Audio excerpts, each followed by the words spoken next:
आप फायदा उठा सकते हैं हमारे 23 ऑनलाइन चर्चेस का, जो कि भारत की सारी प्रमुख भाषाओं में उपलब्ध हैं।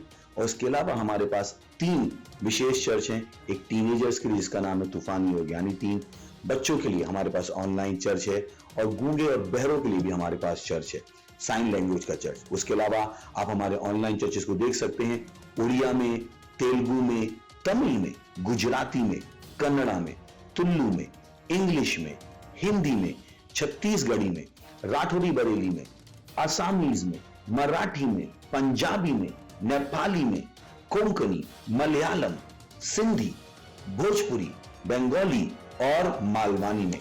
इनका फायदा उठाइए और पूरे भारत में लोगों को सुसमाचार सुनाइए। God bless you.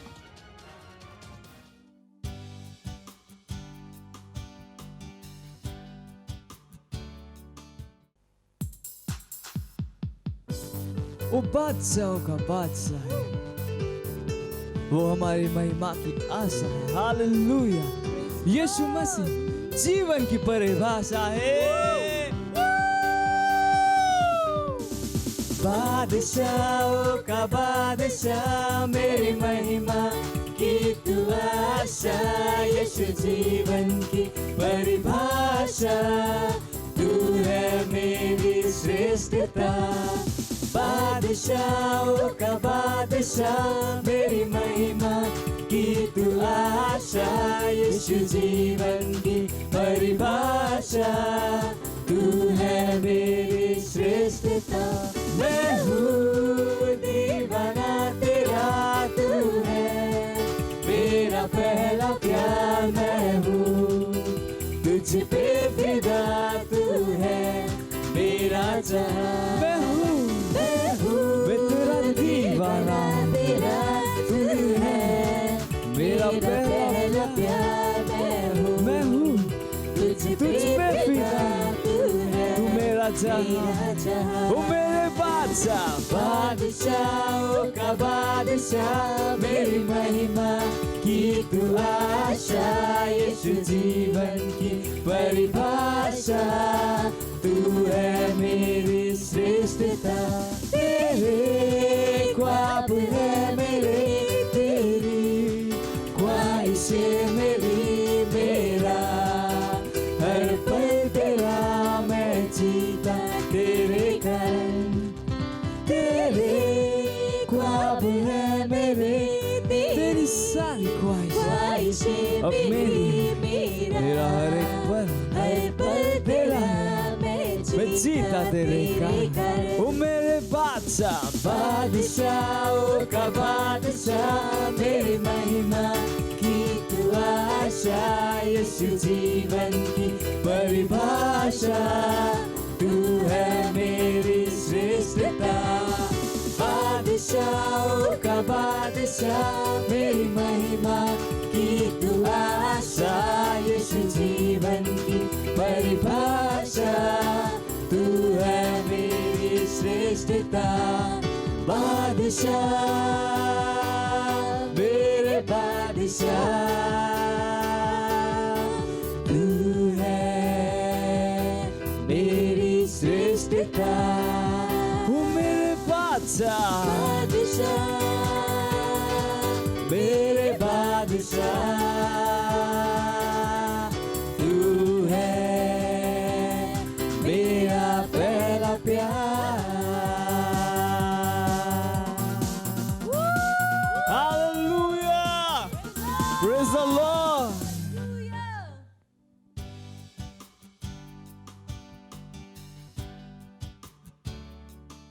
Praise the Lord. আজি আপোনালোকলৈ মই ক্ৰাইষ্ট এম্ব্ৰেচি চাৰ্চৰ ফালৰ পৰা আন্তৰিক শ্ৰদ্ধা জ্ঞাপন কৰিছোঁ। আজি গুৰুত্বপূৰ্ণ বিষয়টো নিবেদন কৰিছোঁ হ'ল প্ৰাৰ্থনা। প্ৰাৰ্থনালৈ যোৱা আগমুহূৰ্তত মই শাস্ত্ৰ বাক্য কেইটামান পাঠ কৰিবলৈ বিচাৰিছোঁ। শাস্ত্ৰ বাক্য হ'ল 2 কৰিন্থিয়া 4 অধ্যায় 3 আৰু 4 পদ। হালেলুয়া।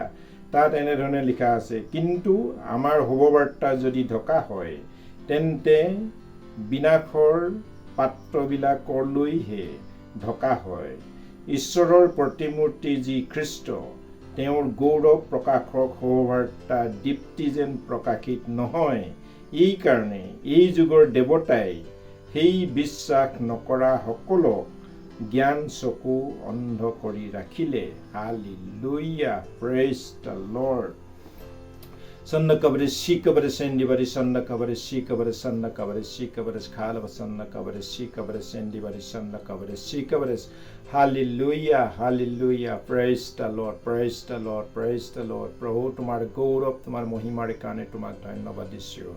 আজি গোটেই বিশ্বখন যাতে তোমাৰ অনুগ্ৰহ দয়াৰ যোগেদি তোমাৰ আশীৰ্বাদৰ যোগেদি তেওঁলোকে পৰিত্ৰাণ প্ৰাপ্ত হয়। যিবিলাকৰ চকু অন্ধ কৰি ৰখা হৈছে, যিবিলাকক বন্ধ কৰি ৰখা হৈছে, সেই বন্ধবিলাকৰ জীৱন যাতে খোল খায়, শয়তানৰ বন্ধনৰ পৰা খোল খায়, শয়তানৰ বন্ধনৰ পৰা তেওঁলোকে যাতে মুক্ত হয়, স্বতন্ত্ৰতা হয়, তোমাৰ অনুগ্ৰহ দয়াৰে ভৰপূৰ হৈ যায়, তেওঁলোকৰ জীৱনলৈ তোমাৰ অনুগ্ৰহত বৃদ্ধি হয়। এনেধৰণে বৃদ্ধি হ'বলৈ তুমি অনুগ্ৰহ কৰা। মই প্ৰাৰ্থনা কৰিছোঁ প্ৰভু, অনেক দুৰ্বলত ভুগি থকা লোকবিলাক আছে, অনুগ্ৰহৰ প্ৰভু তেওঁলোকৰ জীৱনলৈ বিশেষভাৱে প্ৰয়োজন আছে। অনুগ্ৰহৰ যোগেদি তেওঁলোকে জীৱন যাপন কৰিব পাৰে, তোমাৰ অনুগ্ৰহৰ যোগেদি তেওঁলোকে পৰিত্ৰাণ প্ৰাপ্ত হ'ব পাৰে। তেওঁলোকে যাতে প্ৰভু সকলো বন্ধনৰ পৰা, সকলো শয়তানৰ দুৰ্বলতাৰ পৰা, শয়তানৰ শক্তিৰ পৰা তেওঁলোকে যাতে উদ্ধাৰ পায়, পৰিত্ৰাণ পায়, তেওঁলোকৰ জীৱনলৈ তুমি পৰিত্ৰাণ প্ৰাপ্ত কৰি দিয়া। হালেলুয়া। সন্দ কবৰে সি কবৰে সেন্দি বাৰে সন্দ কবৰে সি কবৰে সন্দ কবৰে সি কবৰে খালব সন্দ কবৰে সি কবৰে এন্দি বাৰে সন্দ কবৰে সি কবৰে। Hallelujah, praise the Lord, praise the Lord, praise the Lord. তোমাৰ গৌৰৱ তোমাৰ মহিমাৰ কাৰণে তোমাক ধন্যবাদ দিছোঁ। তোমাৰ ঐশ্বৰিক অনুগ্ৰহৰ কাৰণে তোমাক ধন্যবাদ দিছোঁ। ঐশ্বৰিক সত্যতাৰ কাৰণে তোমাক ধন্যবাদ দিছোঁ। আজি আমাৰ অসম তথা ভাৰতবৰ্ষ তোমাৰ অনুগ্ৰহ দয়াৰ যোগেদি তুমি পৰিচালনা কৰা প্ৰভু। গোটেই ভাৰতবৰ্ষ, গোটেই বিশ্বখন, গোটেই বিশ্বৰ সকলো দেশবিলাক মই তোমাৰ হাতত সমৰ্পণ কৰিছোঁ। তুমি অনুগ্ৰহ প্ৰাপ্ত কৰোৱা, তুমি দুৰ্বলতাৰ পৰা তুমি স্বতন্ত্ৰতা দি দিয়া, তেওঁলোকৰ জীৱনত তুমি কাৰ্য কৰোৱা, তেওঁলোকৰ জীৱনত তুমি অনুগ্ৰহ প্ৰাপ্ত কৰি দিয়া প্ৰভু। গোটেই দেশবিলাকলৈ তুমি শান্তি সমৃদ্ধি দিয়া, সকলো শয়তানৰ বন্ধনৰ পৰা তেওঁলোকৰ জীৱনত তুমি মুক্ত কৰা। প্ৰতিখন দেশে যাতে শান্তি পায়, উদ্ধাৰ পায়, সকলো কৰোণা ভাইৰাছৰ পৰা মুক্ত পায়। এনেধৰণে প্ৰভু কৰোণা ভাইৰাছৰ পৰা মুক্ত হ'বৰ কাৰণে তুমি অনুগ্ৰহ প্ৰাপ্ত কৰোৱা, তেওঁলোকৰ জীৱনৰ লগত থাকি তুমি কাৰ্য কৰোৱা, অনুগ্ৰহ প্ৰাপ্ত কৰি দিয়া। হালেলুয়া। সন্দ কবৰে সি কবৰে সেন্দি বাৰে সন্দ কবৰে সি কবৰে খালব সন্দ কবৰে সি কবৰে। Hallelujah, praise the Lord, praise the Lord, praise the Lord, praise the Lord. Hallelujah. গোটেই পৃথিৱীৰ দেশবিলাক, আমাৰ ভাৰতবৰ্ষ, আমাৰ গোটেই ৰাজ্যবিলাক মই তোমাৰ হাতত সমৰ্পণ কৰিছোঁ। তুমি অনুগ্ৰহ কৰা আৰু প্ৰতিটো বিভাগৰ জীৱনত, প্ৰতিটো বিভাগত তোমাৰ অনুগ্ৰহ দয়াৰ যোগেদি পৰিচালনা কৰা। সকলো প্ৰাৰ্থনা প্ৰভু যীশু নামত কৰিছোঁ, আমেন।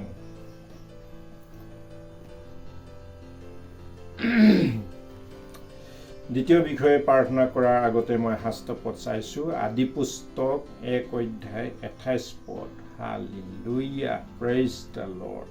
1 অধ্যায় 28 পদত এনেধৰণে লিখা আছে, পাছে ঈশ্বৰে সিবিলাকক আশীৰ্বাদ কৰিলে, ঈশ্বৰে সিবিলাকক ক'লে, তোমালোকে বহু বংশ হোৱা আৰু বাঢ়ি বাঢ়ি পৃথিৱী পৰিপূৰ্ণ কৰা আৰু তাত বশীভূত হোৱা আৰু সমুদ্ৰৰ মাছ, আকাশৰ চৰাই আৰু পৃথিৱীত বগাই ফুৰা সকলো জীৱ জন্তুৰ ওপৰত অধিকাৰ চলোৱা। Hallelujah, praise the lord.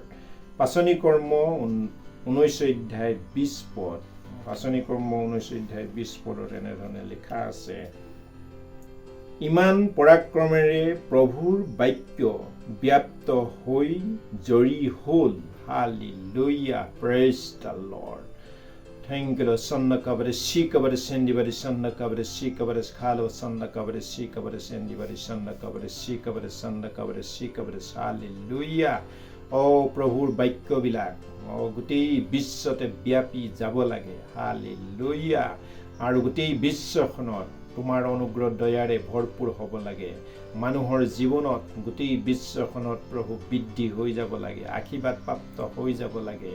আজি আমি নিবেদন কৰিছোঁ প্ৰতিখন দেশ যাতে আশীৰ্বাদ প্ৰাপ্ত হয়, আমাৰ ভাৰতৰ প্ৰতিখন ৰাজ্য যাতে তোমাৰ আশীৰ্বাদে ভৰপূৰ হৈ যায়, তোমাৰ বাক্যৰে ব্যাপ্ত হৈ যায়। হালেলুয়া। সন্নাকাবৰে শিকাবৰে চেন্দিবাৰে সন্নাকাবৰে শিকাবৰে খালব সন্নাকাবৰে শিকাবৰে। হালেলুয়া। Praise the lord.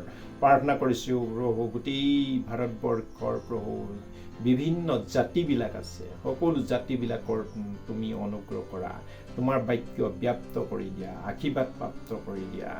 আৰু সকলো হিন্দু, মুছলিম, বুদ্ধ, জৈন, শিখ বিভিন্ন ধৰ্মাৱলম্বী লোকবিলাক আছে, সকলোৰে জীৱনত তোমাৰ বাক্যৰ যোগেদি তুমি পৰিৱৰ্তন লৈ আহা, তেওঁলোকৰ জীৱনত কাৰ্য কৰোৱা, তেওঁলোকৰ জীৱনলৈ তুমি সলনি কৰি দিয়া। হালেলুয়া। সন্নাকাবৰে শিকাবৰে চেন্দিবাৰে সন্নাকাবৰে শিকাবৰে খালব সন্নাকাবৰে শিকাবৰে। হালেলুয়া। তেওঁলোকৰ জীৱন, তেওঁলোকৰ আত্মা মই তোমাৰ হাতত সমৰ্পণ কৰিছোঁ। আৰু প্ৰতিটো বিভাগ, শিক্ষা বিভাগ, স্বাস্থ্য বিভাগ আৰু প্ৰভু বিভিন্ন বিভাগবিলাক আছে আমাৰ ভাৰতবৰ্ষত, গোটেই পৃথিৱীত সকলো বিভাগবিলাকত তুমি আশীৰ্বাদ কৰা, সকলো নেতাবিলাকৰ জীৱনত তুমি অনুগ্ৰহ কৰা, আশীৰ্বাদে দয়াৰে ভৰপূৰ কৰি তেওঁলোকক নিয়ন্ত্ৰণ কৰি দিয়া। হালেলুয়া। ধন্যবাদ, গৌৰৱ, মহিমা একমাত্ৰ নাছৰতীয়া যীশুৰ নামত কৰিছোঁ। আমেন। তৃতীয়তে মই প্ৰাৰ্থনা কৰিবলৈ যোৱাৰ আগতে শাস্ত্ৰ পদ চাইছোঁ। প্ৰথম তিমথিয় 2:4 পদ। তেওঁৰ ইচ্ছা এই যে সকলো মানুহে যেন পৰিত্ৰাণ আৰু সত্যৰ জ্ঞান পায়। হালেলুয়া। Praise the Lord. সন্নাকাবৰে শিকাবৰে চেন্দিবাৰে সন্নাকাবৰে শিকাবৰে খালব সন্নাকাবৰে শিকাবৰে। হালেলুয়া। ঈশ্বৰৰ ইচ্ছা এই যে সকলো মানুহবিলাকে যাতে পৰিত্ৰাণ পায়, ঈশ্বৰৰ জ্ঞান পায়, ঈশ্বৰৰ জ্ঞানৰ যোগেদি চলে। হালেলুয়া। তেওঁলোকৰ জীৱনত তুমি জ্ঞান বুদ্ধি পাবৰ কাৰণে তুমি অনুগ্ৰহ প্ৰাপ্ত কৰি দিয়া, তেওঁলোকৰ জীৱনলৈ তুমি স্বতন্ত্ৰতা দি দিয়া, পৰিৱৰ্তন দি দিয়া, তোমাৰ অনুগ্ৰহ আশীৰ্বাদে ভৰপূৰ কৰি দিয়া। হালেলুয়া। তেওঁলোকৰ জীৱন আত্মা মন প্ৰাণ সমৰ্পণ কৰিছোঁ, কাৰ্যভাৰ, চিন্তাভাৰ, বুজা সমৰ্পণ কৰিছোঁ। তেওঁলোকৰ জীৱনত তুমি অনুগ্ৰহ প্ৰাপ্ত কৰা, কাৰ্য কৰি দিয়া। হালেলুয়া। গোটেই আমাৰ ভাৰতবৰ্ষৰ সমস্যাবিলাক মই তোমাৰ হাতত সমৰ্পণ কৰিছোঁ। ভাৰতবৰ্ষৰ দুখীয়া দৰিদ্ৰ লোকবিলাক আছে, অনাথ লোকবিলাক আছে, অন্ধবিলাক আছে, বিধৱাবিলাক আছে, বৃদ্ধ বৃদ্ধাবিলাক আছে, সকলোবিলাকৰ জীৱনত তুমি অনুগ্ৰহ কৰা। লগতে প্ৰাৰ্থনা কৰিছোঁ, যি প্ৰভু আজি আমাৰ স্বাস্থ্য বিভাগৰ ডক্টৰ, নাৰ্ছবিলাক, শিক্ষা বিভাগৰ শিক্ষকবিলাক, বিভিন্ন অফিচ, কোৰ্ট কাছাৰীবিলাক, সকলোতে তুমি অনুগ্ৰহ কৰা। ভাৰতৰ প্ৰধানমন্ত্ৰী, ৰাষ্ট্ৰপতি, উপৰাষ্ট্ৰপতি আৰু মুখ্যমন্ত্ৰীসকল, ৰাজ্যপালসকল, সকলোৰে জীৱনত প্ৰতিখন ৰাজ্যপাল, মুখ্যমন্ত্ৰীবিলাক, MLA মিনিষ্টাৰবিলাক, কেবিনেট মন্ত্ৰীবিলাক, আৰু লগতে প্ৰাৰ্থনা কৰিছোঁ যিমানবিলাক পাৰ্লিমেণ্ট প্ৰভু MP বিলাক আছে, তেওঁলোকৰ জীৱনত তেওঁলোকৰ যি দায়িত্ব আছে সকলো দায়িত্বত তেওঁলোকে সহায় হয়, তেওঁলোকে দায়িত্ব প্ৰভু তেওঁলোকৰ জীৱনত বহন কৰে আৰু তেওঁলোকে ভাল ধৰণে দেশখন সুশাসন কৰে, দেশখন শান্তিপূৰ্ণ অৱস্থাত উন্নতি পথত আগবঢ়াই নিবৰ কাৰণে তেওঁলোকৰ জীৱন ডেডিকেটেড হৈ পেলাই অপৰিচৰ্যা কৰিব পাৰে, এনেধৰণে তুমি অনুগ্ৰহ কৰা। প্ৰাৰ্থনা কৰিছোঁ তোমাৰ মহান দয়া আৰু অনুগ্ৰহ তেওঁলোকৰ জীৱনত দি দিয়া। স্বাস্থ্য বিভাগৰ যিবিলাক প্ৰভু আজি ডক্টৰ নাৰ্ছবিলাকে ত্যাগ স্বীকাৰ কৰি আছে, তেওঁলোকৰ নিজৰ জীৱনটো উৎসৰ্গিত কৰি পেলাই বেমাৰী মানুহবিলাকক সেৱা সৎকাৰ কৰি আছে, তেওঁলোকৰ জীৱনত তুমি দয়া কৰা। যিবিলাক ৰোগীয়া আছে সেই ৰোগীয়াবিলাকৰ জীৱনত তুমি অনুগ্ৰহ কৰা, তেওঁলোকক ভাল স্বাস্থ্য দিয়া, সুস্থতা দি দিয়া, তেওঁলোকক সুস্থতা দি দিয়া। তেওঁলোকে কিছুমানে মাটি বাৰী বন্ধক দি পেলাই তেওঁলোকে চিকিৎসা কৰি আছে, সেই দুখীয়া মানুহবিলাকৰ জীৱনত তুমি অনুগ্ৰহ কৰা, তেওঁলোকৰ জীৱনত কাৰ্য কৰি দিয়া প্ৰভু। হালেলুয়া। ধন্যবাদ, গৌৰৱ, মহিমা, সমাদৰ মই তোমাক দিছোঁ। তোমাৰ মহিমা যাতে প্ৰভু ভাৰতবৰ্ষ গোটেই বিশ্বখনে পাই যায়, তুমি এনেধৰণে কৰা। তোমাৰ অনুগ্ৰহ, দয়া, আশীৰ্বাদ, সত্যতা কাম যত্ন তুমি আমাৰ জীৱনলৈ প্ৰাৰ্থনা উত্তৰ দিয়াৰ কাৰণে তোমাক ধন্যবাদ দিছোঁ আমাৰ প্ৰাৰ্থনা শুনাৰ কাৰণে তোমাক ধন্যবাদ দিছোঁ সকলো প্ৰাৰ্থনা প্ৰভু যীশু নামত কৰিছোঁ আমেন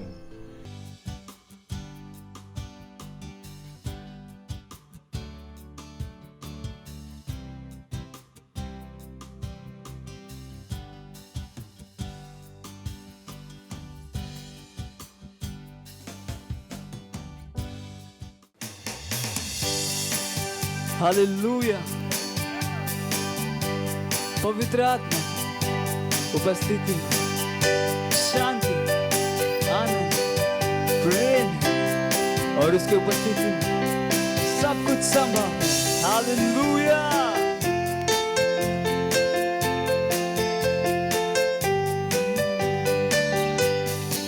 पवित्र आत्मा तेरी उपस्थिति में शांति आनंद प्रेम है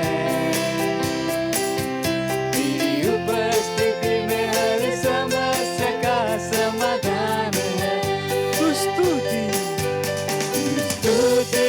और सम्मान के योग्य है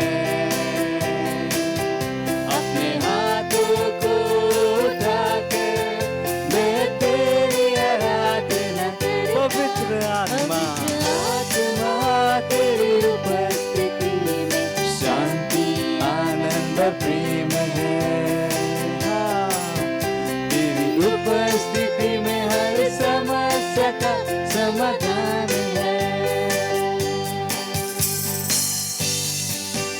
जरूरत के समयों में तू सबसे करीब सहायक तू मेरी सहायता करता और मुझे सामर्थ देता जरूरत के समयों में तू सबसे करीबी सहायक है मेरा तू मेरी सहायता और मुझे सामर्थ देता है हर मोड़ पर मेरा मार्गदर्शक हर स्थिति में मेरा रक्षक तेरे जैसा न कोई था ना है और न होगा पवित्र आत्मा तेरी उपस्थिति में शांति आनंद प्रेम है तेरी उपस्थिति में हर समस्या का समाधान है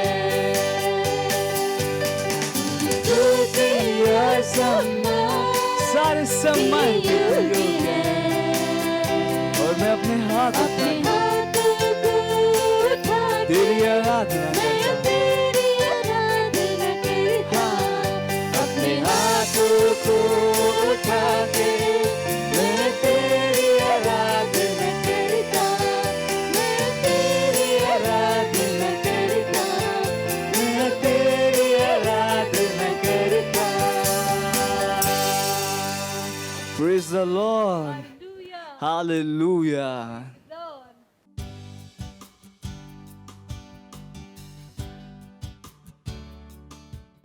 ঈশ্বৰৰ প্ৰশংসা হওক আজি পবিত্ৰ দিনত মই আপোনালোকলৈ আন্তৰিক শ্ৰদ্ধা জ্ঞাপন কৰিছোঁ আৰু গুৰুত্বপূৰ্ণ বিষয়বস্তু এটা আপোনালোকলৈ নিবেদন কৰিছোঁ বিষয়বস্তু হ'ল প্ৰভুত বলৱন্ত হোৱা হালেলুয়া প্ৰেইজ দ্য লৰ্ড শেষতে প্ৰভুত আৰু তেওঁৰ শক্তিৰ পৰাক্ৰমৰ বলৱন্ত হোৱা ইফিচিয়া 6 অধ্যায় 10 পদ আমাৰ আৰম্ভণি পদটোত উল্লেখ কৰা তিনিটা শব্দ লক্ষ্য কৰক মই সিহঁতক এটাৰ পিছত এটা কৈ বুজাই দিম প্ৰথমটো হৈছে শক্তিশালী লুক 1 অধ্যায় 80 পদ হালেলুয়া প্ৰেইজ দ্য লৰ্ড ইয়াতে যোহন বাপ্তাইজকৰ কথা কোৱা হৈছে বাইবেলে কয় পাছে সেই ল'ৰাটি বাঢ়ি আত্মাত শক্তিমান হৈ গ'ল আৰু ইজৰাইল জাতিৰ আগত প্ৰকাশিত হোৱা দিনলৈকে অৰণ্যত আছিল হালেলুয়া প্ৰেইজ দ্য লৰ্ড তদুপৰি লুক 2 অধ্যায় 40 পদত বাইবেলে আন এটা শিশুৰ বিষয়ে কয় যিয়ে তেওঁ কঢ়িয়াই আনিছিল আৰু জ্ঞানেৰে পৰিপূৰ্ণ হৈ আত্মাত শক্তিশালী হৈছিল আৰু ঈশ্বৰৰ অনুগ্ৰহ তেওঁৰ ওপৰত আছিল এয়া হৈছে যীশু। সেয়ে যোহন বাপ্তাইজকৰ আৰু যীশুৱে আত্মাত শক্তিশালী হোৱাৰ অৰ্থ হৈছে যে তেওঁলোক শক্তিশালী হৈ পৰিছিল। শক্তি শব্দটো গ্ৰীক ভাষাৰ কাটোছৰ পৰা আহিছে, যাৰ অৰ্থ হৈছে শক্তি। বলৱন্ত শব্দটো হৈছে গ্ৰীক ভাষাৰ ইছুছ, যাৰ অৰ্থ হৈছে বল প্ৰয়োগ কৰা বা প্ৰয়োগ কৰাৰ ক্ষমতা থকা। ঈশ্বৰে আমাক কি কৈছে? তেওঁ কৈছে প্ৰভুত শক্তিৰ আৰু বলৱন্ত হৈ প্ৰয়োগ কৰাৰ ক্ষমতাত শক্তিশালী হওক। ঈশ্বৰে এনে পৰিস্থিতিত কিমান পৰিমাণৰ বল প্ৰয়োগ কৰিবলৈ সক্ষম হৈছে? ঈশ্বৰ সামৰ্থ্যৰ সুযোগ লওক। Hallelujah, praise the lord. মনত ৰাখিব, এয়া আমাৰ শক্তি, আপোনাৰ শক্তি নহয়। তেওঁ শক্তি প্ৰয়োগ কৰক, আপোনাৰ শক্তি নহয়। আপোনাৰ সকলো হৃদয়েৰে তেওঁৰ ওপৰত বিশ্বাস ৰাখক।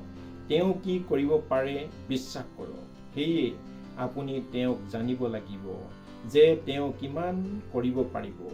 আৰু যিসকলে আপোনাৰ নাম জানে তেওঁলোকে তেওঁক আপোনাৰ ওপৰত বিশ্বাস ৰাখিব, কিয়নো আপুনি সেই প্ৰভু আপোনাৰ সন্ধান কৰা লোকসকলক ত্যাগ কৰা নাই। গীতমালা 9:10। Hallelujah, praise the lord. যি দাৱীদে গলিয়াথৰ সৈতে তৰোৱাল বা বৰচাৰে নহয়, কিন্তু এটা ফিংগা আৰু 5টা শিলেৰে যুদ্ধ কৰিছিল, সেই বিষয়ে বিবেচনা কৰক। যেতিয়া সৰ্ববৃহৎ গলিয়াথ তেওঁৰ বিৰুদ্ধে আগবাঢ়ি আহিছিল, তেওঁ পিছলৈ ঘূৰি নাহিল। তাৰ পৰিৱৰ্তে তেওঁ গলিয়াথৰ ফালে আক্ৰমণ কৰিলে আৰু মাত্ৰ এটা শিলেৰে তেওঁক আঘাত কৰিলে। দাউদ প্ৰভুৰ ক্ষেত্ৰত শক্তিশালী আছিল আৰু সৰ্ববৃহৎ গলিয়াথক পৰাস্ত কৰিবলৈ ঈশ্বৰৰ শক্তি প্ৰয়োগ কৰিছিল। প্ৰভু আৰু তেওঁৰ শক্তিমন্ত শক্তিশালী হওক। ঈশ্বৰৰ সত্যতাত শক্তিশালী হওক। Hallelujah, praise the lord. আপোনালোকে য'তে আছে ত'তে থাকি আপোনালোকৰ পবিত্ৰ হাত ওপৰলৈ কৰি মোৰ লগত প্ৰাৰ্থনা এনেধৰণে ঘোষণা কৰক। সেই স্বৰ্গীয় মৰমীয়াল পিতৃ, মই তোমাক ধন্যবাদ দিছোঁ। মই চিৰদিনৰ বাবে বিজয়ী, কিয়নো মই ঈশ্বৰৰ পৰা অনুগ্ৰহ কৰিছোঁ আৰু তেওঁ বাক্যৰ দ্বাৰা জীয়াই আছোঁ। শত্ৰুৱে মোৰ ওপৰত যিয়েই নিক্ষেপ নকৰক কিয়, মই অবিচলিত, কাৰণ তেওঁ পৃথিৱীত থকাতকৈ মহান যে মোৰ ভিতৰত আছে। মই প্ৰভুত আৰু তেওঁ কাৰ্যকলাপত শক্তিশালী হৈ আছোঁ। হালেলুয়া। সকলো প্ৰাৰ্থনা মই যীশু নামত কৰিছোঁ, আমেন। অতিৰিক্ত অধ্যয়ন মিখা 3:8, ইফিচিয়া 3:16। হালেলুয়া। আজিৰ দিনটোত ঈশ্বৰৰ অনুগ্ৰহ দয়া আপোনালোকৰ জীৱনত থাকক। আজিৰ দিনটোত ঈশ্বৰৰ বাক্যৰ যোগেদি আপোনালোকৰ জীৱনত কাৰ্য কৰক।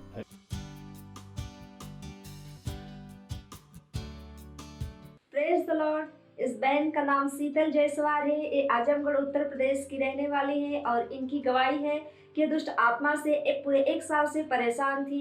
ये अपने घर पे कोई भी काम करती थी, कहीं भी काम करती थी तो ये बेहोश हो जाया करते थे। 1-2 घंटे 3 घंटे बेहोश हो जाया करती थी।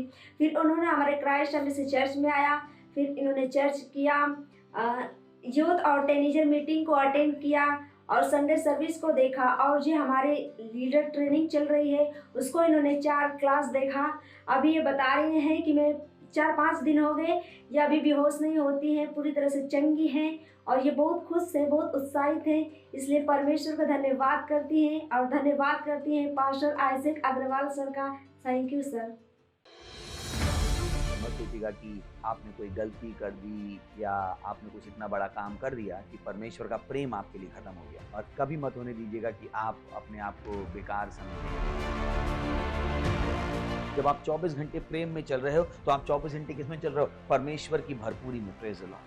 हालेलुया। अगर आपको उद्धार में चलना है तो आपको प्रेम करना पड़ेगा। Praise the Lord. तो प्रेम केवल मुंह का नहीं है, प्रेम में आप एक कदम उठाते हो। जैसे परमेश्वर ने जब हमसे प्रेम किया तो उसने कुछ किया। जो सम्मान परमेश्वर ने यीशु मसीह को दिया, जो मौका परमेश्वर ने यीशु मसीह को दिया, वही मौका उसने मुझे और आपको दिया है। हालेलुया। उसने हमें उसके पास बुला लिया। हालेलुया। उसने हमारा उसके बीच का जो संबंध टूट गया था उसको क्या कर दिया? जोड़ दिया। ग्लोरी। किसकी वजह से? प्रेम की वजह से। हालेलुया।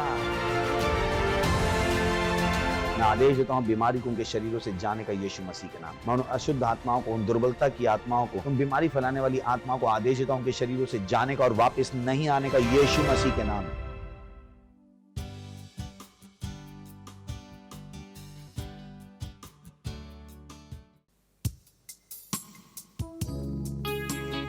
ओ यीशु, तू ही है, हाँ केवल तू ही है, तेरे सिवा और कोई भी नहीं।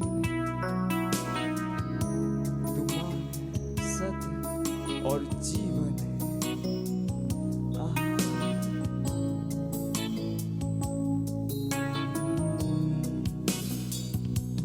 तू ही मार्ग है, तू ही सत्य है, तू ही जीवन है मेरे प्रभु।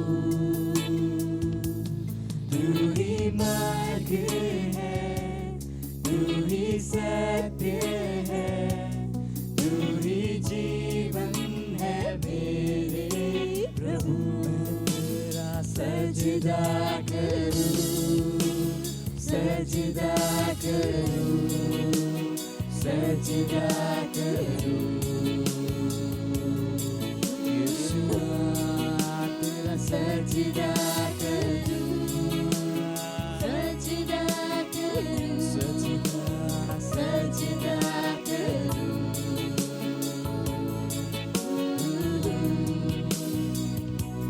तू ज्योति है, जीवन की रोटी है, मेरा हमरा ही मेरा प्रभु। तू ही ज्योति है, तू ही ज्योति है, जीवन की रोटी, मेरा हमरा ही मेरा प्रभु। सजदा करूं, उसका सजदा कीजिए, सजदा करूं, पूरे दिल के साथ सजदा करूं, आराधना कीजिए। सजदा करूं, सजदा करूं, सजदा करूं।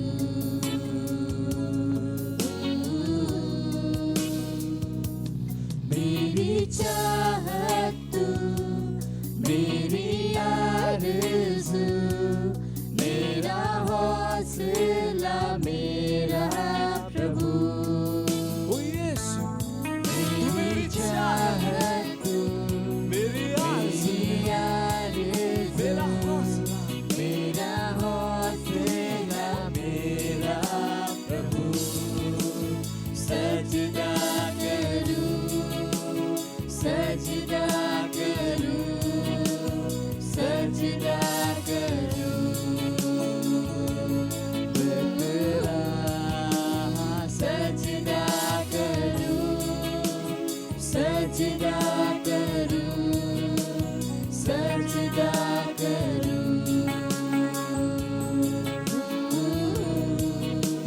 सजदा करूं, सजदा करूं, सजदा करूं। यीशु तेरा मैं सजदा करूं, सजदा करूं, सजदा करूं।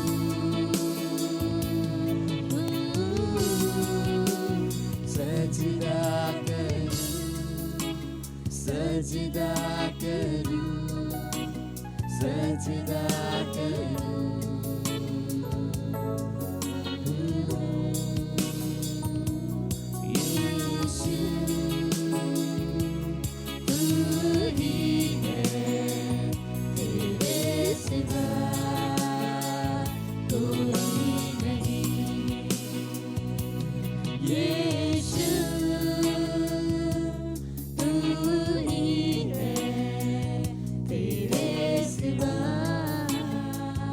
कोई नहीं। यीशु तू ही है, तेरे सिवा कोई नहीं। यीशु तू ही है, तेरे सिवा कोई नहीं। सजदा करूं, सजदा करूं, सजदा करूं,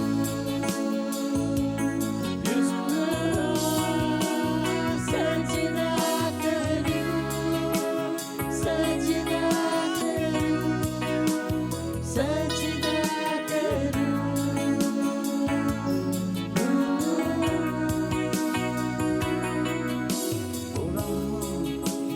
मैं तेरा सजदा करूं, तेरा सजदा करूं, तेरा सजदा करूं, ओ यीशुआ,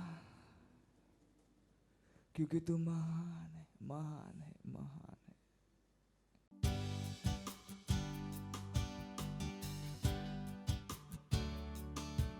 নিজৰ হাতবিলাকক উঠাই কওক যে তেওঁ কিমান মহান হয়, কওক যে আপুনি তেওঁক কিমান প্ৰেম কৰে।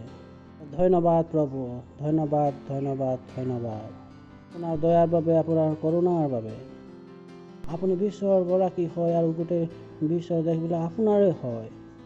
আপোনাৰ নিচিনা কোনেও নাই। ধন্যবাদ প্ৰভু, জ্ঞানৰ বাবে, বুদ্ধিৰ বাবে, বুজনিৰ বাবে, আপোনাৰ পবিত্ৰ আত্মাৰ বাবে ধন্যবাদ, আপোনাৰ লিখা বাক্যৰ বাবে আপোনাক ধন্যবাদ। ধন্যবাদ আমাৰ জ্ঞানত বৃদ্ধি কৰোৱাৰ বাবে, ধন্যবাদ আমাৰ বুজনিৰ চকু মুকলি কৰাৰ বাবে। ধন্যবাদ দিছোঁ যিটো সময় নেকি যে আপুনি আমাক দিছে, আমি আপোনাৰ বাক্যৰ পৰা শিকোঁ আৰু আগবাঢ়ি যাওঁ। আমাৰ বিবেক মস্তিষ্ক খোলা আছে, সেই সকলোবিলাক গ্ৰহণ কৰিবৰ বাবে সকলো আজি আমাৰ বাবে আপুনি প্ৰস্তুত কৰিছে। এই প্ৰাৰ্থনা প্ৰভু যীশুৰ নামত, আমেন। বহিব পাৰে। প্ৰভুৰ প্ৰশংসা হওক। ওচৰত থকাজনক আপুনি মিচিকে হাঁহি ক'ব পাৰে যে আজি আপোনাক মণ্ডলীত আদৰণি জনাইছোঁ। ঠিক আছে, হালেলুয়া। আজি আমি চেষ্টা কৰিম যিটো নেকি আজি আমাৰ সামৰণিৰ অংশ হয়, সেইটো আমি তাক শেষ কৰিব পাৰোঁ। যিটো আমি শিকিছিলোঁ, উঠা আৰু জিলিকা। কওক কি হয়? 1 2 3 উঠা আৰু থকাজনক কওক উঠা আৰু জিলিকা। যেতিয়া নেকি বাইবেলে কৈছে উঠা আৰু দীপ্তি দিয়া, তেতিয়া সেই কি হৈ যায়? আপুনি প্ৰভাৱশালী হৈ যাওক আৰু ব্যৱহাৰযোগ্য হৈ যাওক। তাৰমানে এইটো অৰ্থ এইটোৱেই যে উপযোগী হৈ যাওক আৰু প্ৰভাৱশালী হৈ যাওক। আপুনি সদায় সেইটো জানিব লাগিব যিটো নেকি ঈশ্বৰে বিচাৰে। সদায় যদি আপুনি নাজানে যে যিটো নেকি ঈশ্বৰে বিচাৰে, তেন্তে আপুনি ঈশ্বৰৰ সৈতে চলিব নোৱাৰিব। বাইবেলে কৈছে যে যেতিয়ালৈকে নেকি দুজন ব্যক্তি এটা মনৰ হৈ নাযায়, তেতিয়ালৈকে তেওঁলোকে একেলগে চলিব নোৱাৰিব। আৰু ঈশ্বৰৰ সৈতে চলাটো প্ৰতিজন খ্ৰীষ্টানৰ এটা ইচ্ছা হ'ব লাগিব। এনেকুৱা নক'ব যে ঈশ্বৰে মোৰ দলত আছে। সত্যটো এইটো হৈছে যে আমি ঈশ্বৰৰ দলত আছোঁ। প্ৰভুৰ প্ৰশংসা হওক, হালেলুয়া। এনেকুৱা নক'ব যে ঈশ্বৰে মোৰ সৈতে চলিছে বুলি। আমি কাৰ সৈতে চলিব লাগিব? ঈশ্বৰৰ সৈতে। বাইবেলে কি কৈছে? যেতিয়া নেকি দুজন ব্যক্তিৰ এক মন নহয়, তেতিয়ালৈকে তেওঁলোকে ঈশ্বৰৰ সৈতে চলিব নোৱাৰিব। কোৱা নাভাবিব যে আপোনাৰ প্ৰাৰ্থনাৰ উত্তৰ আহি গ'ল আৰু আহিব। নাভাবিব যে আপুনি ঈশ্বৰৰ আপোনাক প্ৰেম কৰে বুলি। লোকবিলাকে কয় মই প্ৰাৰ্থনা কৰিলোঁ আৰু মোৰ প্ৰাৰ্থনাৰ উত্তৰ আহি গ'ল আৰু মই ঈশ্বৰক প্ৰেম কৰোঁ। আপোনাৰ প্ৰাৰ্থনাৰ উত্তৰ এইটো প্ৰমাণ হয় যে ঈশ্বৰে আপোনাক প্ৰেম কৰে। এনে নহয় যে আপুনি ঈশ্বৰক প্ৰেম কৰে। Hallelujah, hallelujah. বহুতেই কথাবিলাক নাজানে। লোকবিলাকে নাজানে যে তেওঁবিলাকে ঈশ্বৰৰ সৈতে চলাটো আৱশ্যক হয়। বহুতো লোকবিলাকে কয় যে আমি নিজৰ মনেৰে চলি আছোঁ, মই মনৰ দ্বাৰা চলি আছোঁ। কিন্তু প্ৰশ্ন হৈছে যিটো মন আছে সেইটো কাৰ দ্বাৰা চলা হৈছে? তাৰ পাছফালৰ বুৰঞ্জী কি হয়? তাৰ কাহিনীটো কি হয়? কিন্তু এইটো এনেকুৱা হয় নেকি যে আপুনি নিজৰ মনৰ পৰা কৰি আছে আৰু এইটো শয়তানে প্ৰতাৰণা কৰিছে যে তুমি সকলোবিলাক যি কৰিছা নিজৰ মনৰ পৰাই কৰিছা। প্ৰশ্ন হৈছে যে মন হয়, সেই মনটো কোনে বনাইছে? এইকাৰণে এই মনটো যিটো বনাইছে তাত চিন্তাধাৰা কোনে সোমোৱায়? কিয়নো যিজন ঈশ্বৰক আপুনি কয় যে ঈশ্বৰ বুলি, তেন্তে তাৰ হিচাপে চলাটো আমাৰ দায়িত্ব আছে। তথা আপুনি যি ব্যক্তি ঈশ্বৰ কৈছে আৰু সেইজন আপোনাৰ প্ৰকৃত ঈশ্বৰ নহয়। পিছত এটা চৰকাৰ আহে আৰু তেওঁ নিজৰ মনৰ কৰিব বিচাৰে। লোকবিলাকে সেই মতে নচলে আৰু তেওঁবিলাকক কি কৈ দিয়ে? দেশদ্ৰোহী বুলি কৈ দিয়ে। চৰকাৰকো কি কৈ দিয়ে? দেশদ্ৰোহী বুলি কৈ দিয়ে। কিছুমান লোকৰ কথা যি আছে নেকি চৰকাৰে নামানে, য'ত নেকি তেওঁবিলাকক এনেকুৱা কৰি দিয়ে যে দেশদ্ৰোহী বুলি ঘোষণা কৰে। য'ত নেকি গণতান্ত্ৰিক আছে, প্ৰতিজনেৰে চিন্তা ভাৱনা ৰখাটোৰ এক স্বতন্ত্ৰতা আছে। তাৰ উপৰিও চৰকাৰে কি কয় যে তেওঁবিলাক দেশদ্ৰোহী হয় বুলি কৈ দিয়ে। এনেকুৱা নক'ব যে মই যেতিয়ালৈকে মই প্ৰাৰ্থনা কৰি আছোঁ উত্তৰ দি আছে, তো এইটো মোৰ মনৰ অনুসাৰে হৈ আছে বুলি। আপুনি ঈশ্বৰৰ সৈতে চলক আৰু তাক জানিবৰ কাৰণে চলিবৰ কাৰণে আপুনি বাধ্যতামূলকভাৱে চলিব লাগিব। নতুবা কয় যে পালক মই 10 বছৰমানলৈকে বেমাৰত আছিলোঁ আৰু এতিয়া প্ৰাৰ্থনা সুস্থ হৈ গ'ল, মই চাকৰি পাই গ'লোঁ, তাৰপাছত মোৰ বিয়া হৈ গ'ল, সন্তান সন্ততি হৈ গ'ল, কয় যে মই ঈশ্বৰৰ সৈতে চলি আছোঁ। মই কওঁ আপোনাক কোনে ক'লে? এইবিলাক সাংসাৰিক লোকবিলাকৰ মাজতো হয়, হ'ব পাৰে এইটো প্ৰাৰ্থনাৰ অবিহনে হৈ যায়। আপোনাৰ হয়তো প্ৰাৰ্থনাৰ অবিহনে হৈ গ'ল, তো সেইটো কেনেকুৱা হ'ল যে আপুনি ঈশ্বৰৰ সৈতে চলি আছে বুলি? ঈশ্বৰৰ সৈতে চলিবৰ কাৰণে প্ৰথমে আৱশ্যকতা কি হয় যে ঈশ্বৰৰ বিবেকক জনাটো। সেই তাৰ যি চিন্তাধাৰা সেইটো আপোনাৰ হৈ যাওক। যদি সেইটো চিন্তাধাৰা আপোনাৰ নহয়, ক'ব নোৱাৰে যে মই ঈশ্বৰৰ সৈতে চলিছোঁ বুলি। কিমানক মই বুজাই পাইছোঁ? মই ঠিকে কৈছোঁ নে ভুল কৈছোঁ? কিমানে এইটো জানে? কিছুমানে কয় যে মই ঈশ্বৰৰ সৈতে চলিছোঁ। মই নিৰীক্ষণ কৰি লওঁ। আপুনি ঈশ্বৰৰ ইচ্ছা জানেনে? কয় নাজানো। তেন্তে আপুনি এইটো যি কৰিব লাগিব, ঈশ্বৰে তেওঁ প্ৰেম দয়া কৰোণাৰে আপোনাৰ প্ৰাৰ্থনাৰ উত্তৰ দিছে, কিন্তু এইবিলাকৰ পৰা আপুনি এইটো বুজি নল'ব যে আপুনি ঈশ্বৰৰ সৈতে চলিছে বুলি। ঈশ্বৰৰ সৈতে চলিবৰ কাৰণে প্ৰথম আৱশ্যকতা কি হয় যে ঈশ্বৰৰ বিবেকক জনাটো। বাইবেলে কৈছে যে দুজন ব্যক্তিৰ মন এক নহয় তেতিয়ালৈকে একেলগে চলিব নোৱাৰিব। যীশু খ্ৰীষ্টই ক'লে তুমি ফল আনা, ফল উৎপন্ন কৰা আৰু ফল তোমাৰ সৈতে থাকক। কিমানে কথাষাৰ জানে? ফল উৎপন্ন কৰাটো তেওঁবিলাকৰ দায়িত্ব হয়। যদি এজন খ্ৰীষ্টিয়ান সেই ব্যক্তিজন ফল উৎপন্ন নকৰে, ফল তেওঁৰ লগত নাৰাখে, তেন্তে ক'ব নোৱাৰে যে মই ঈশ্বৰৰ সৈতে চলিছোঁ বুলি। কৈছে যে তুমি পোহৰৰ সন্তান আৰু পোহৰত চলা। তুমি পোহৰৰ সন্তান হয়, পোহৰত চলা। বহুত গুৰুত্বপূৰ্ণ। বহুতে এই গোটেই জীৱন জুৰি কথাষাৰ গম নাপায়। আপোনালোকে বহুত সময়ত কি হৈ যাওক, ঈশ্বৰৰ বস্তুৰ সৈতে প্ৰাসংগিক হৈ যাওক।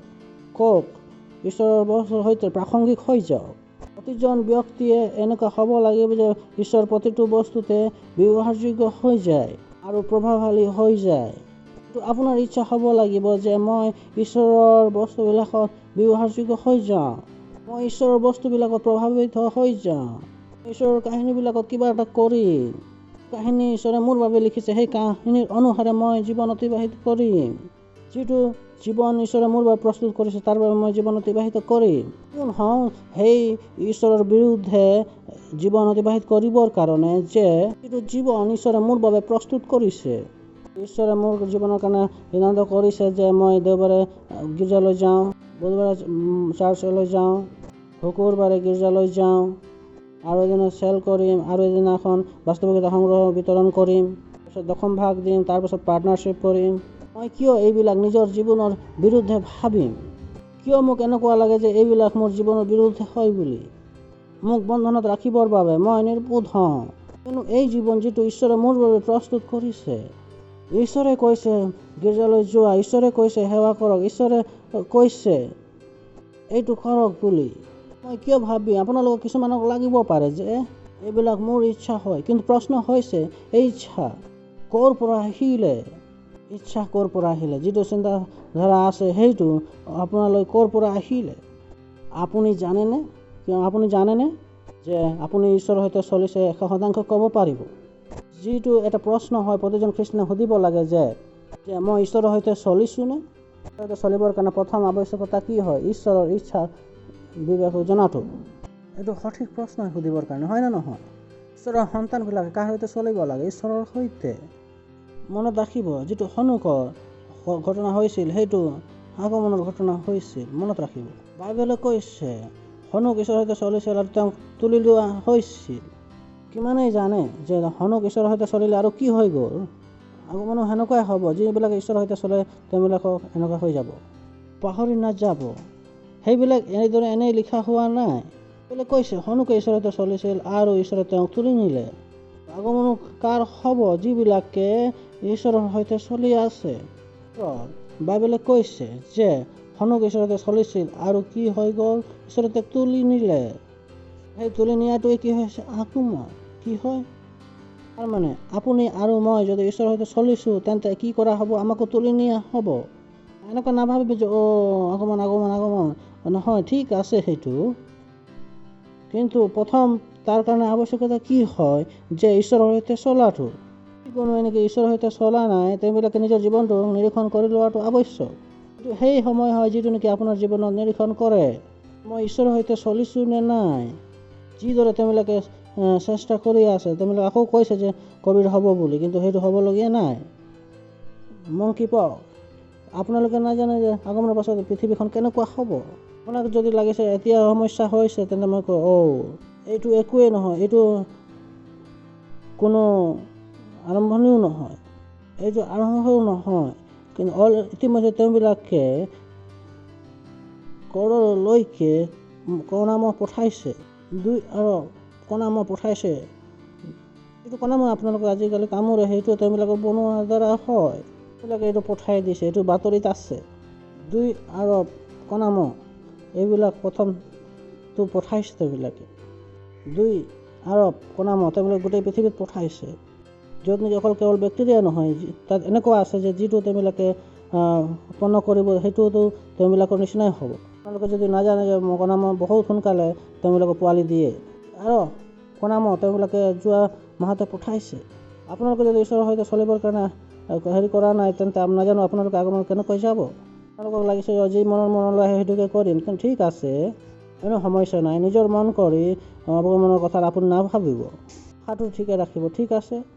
তো এজন ল'ৰাই যেনেকৈ পঢ়ে, তেওঁ ভালকৈ যদি নপঢ়ে, তেওঁ সেইদৰে আশা কৰিব লাগিব যে তেওঁ যি তলতে আহিব বুলি। সঁচা হয়নে নহয়? সঁচা হয়নে নহয়? হেল্ল'। এতিয়া এজন ব্যক্তিয়ে যদি চামোচা খাই আছে, 5টা বৰা পাও খাইছে, আৰু আশাও যদি কৰে, 5টা খটখটি তেওঁ উঠিব নোৱাৰে, তেওঁৰ প্ৰচেষ্টা সেই আশাৰ হিচাপে তেওঁৰ প্ৰচেষ্টা হ'ব লাগিব। যদি এজন ব্যক্তি ঈশ্বৰৰ সৈতে চলা নাই, তেন্তে আগমনত তেওঁ ঈশ্বৰৰ সৈতে যাবৰ কাৰণেও আশাও কৰিব নালাগে। তেনেহ'লে নিৰাশ হৈ যাব, কিয়নো তেওঁৰ প্ৰচেষ্টা সেইটো সমানলৈকে নাছিলে। তেওঁ ঈশ্বৰৰ সৈতে চলিবৰ কাৰণে ভবাই নাই, মনতো নাই যে মই ঈশ্বৰৰ সৈতে চলিম বুলি। বিবেকতো নাই, কিমান বিবেকত আছে যে মই ঈশ্বৰৰ সৈতে চলিম বুলি। এতিয়া আপোনালোকে মনলৈ আহে, তেওঁ কয় যে ঈশ্বৰ মোৰ এইটো প্ৰাৰ্থনা শুনি লওক, ঈশ্বৰ মোৰ এইটো প্ৰাৰ্থনা শুনি লওক, ঈশ্বৰ মোৰ বাবে এইটো কৰি দিয়ক। ঠিক আছে, ঈশ্বৰে এইটো কৰি দিব, কিন্তু তাৰ অৰ্থ এইটো নহয় যে আপুনি ঈশ্বৰৰ সৈতে চলিছে। আপোনাক কৰি দিব, কিন্তু এইটো আমি ঈশ্বৰৰ সৈতে চলা বুলি নকওঁ, এইটো ঈশ্বৰক ব্যৱহাৰ কৰা বুলি কওঁ। প্ৰভুৰ প্ৰশংসা হওক। কি কয়? আপুনি নিজকে নিজে সুধিব পাৰে যে আপুনি ঈশ্বৰৰ সামৰ্থ্য ব্যৱহাৰ কৰিছেনে, ঈশ্বৰৰ সৈতে চলিছে। দুইটাৰ মাজত বহুত পাৰ্থক্য আছে। ঈশ্বৰে গাধৰ মুখৰ পৰা ক'ব পাৰে, তাৰ পৰা পানী ওলাব পাৰে। আপুনি নাজানে এই ঈশ্বৰজন কোন হয়। শিলৰ পৰা পানী ওলাব পাৰে, কওক ওচৰত শিলৰ পৰা পানী। খেতিৰ অবিহনে 40 বছৰলৈকে 60 লোকবিলাকে আহাৰ খাইছিলে। যি আছে কৈছে কিমান বছৰলৈকে আহাৰ খালে, কিমান বছৰলৈকে কোনেও খেতি কৰা নাছিলে, কিয়নো তেওঁবিলাকে তম্বু লগাই তেওঁবিলাকে গৈয়ে আছিল। ভাবি চাওক, তাকেতো খালে তেওঁবিলাকৰ ওচৰ পাছৰ লোকবিলাকো খালে কিমান বছৰলৈকে, কিন্তু তেওঁবিলাকে ঈশ্বৰৰ সৈতে চলিছিলে না, চলা নাছিলে। এনেকুৱা নাভাবিব যে আপোনাৰ ওচৰত যদি সাক্ষ্য আছে যে আপুনি ঈশ্বৰৰ সৈতে চলিছে বুলি। নিজকে নিজে আপুনি সুধিব যে আপুনি ঈশ্বৰৰ সৈতে চলিছেনে।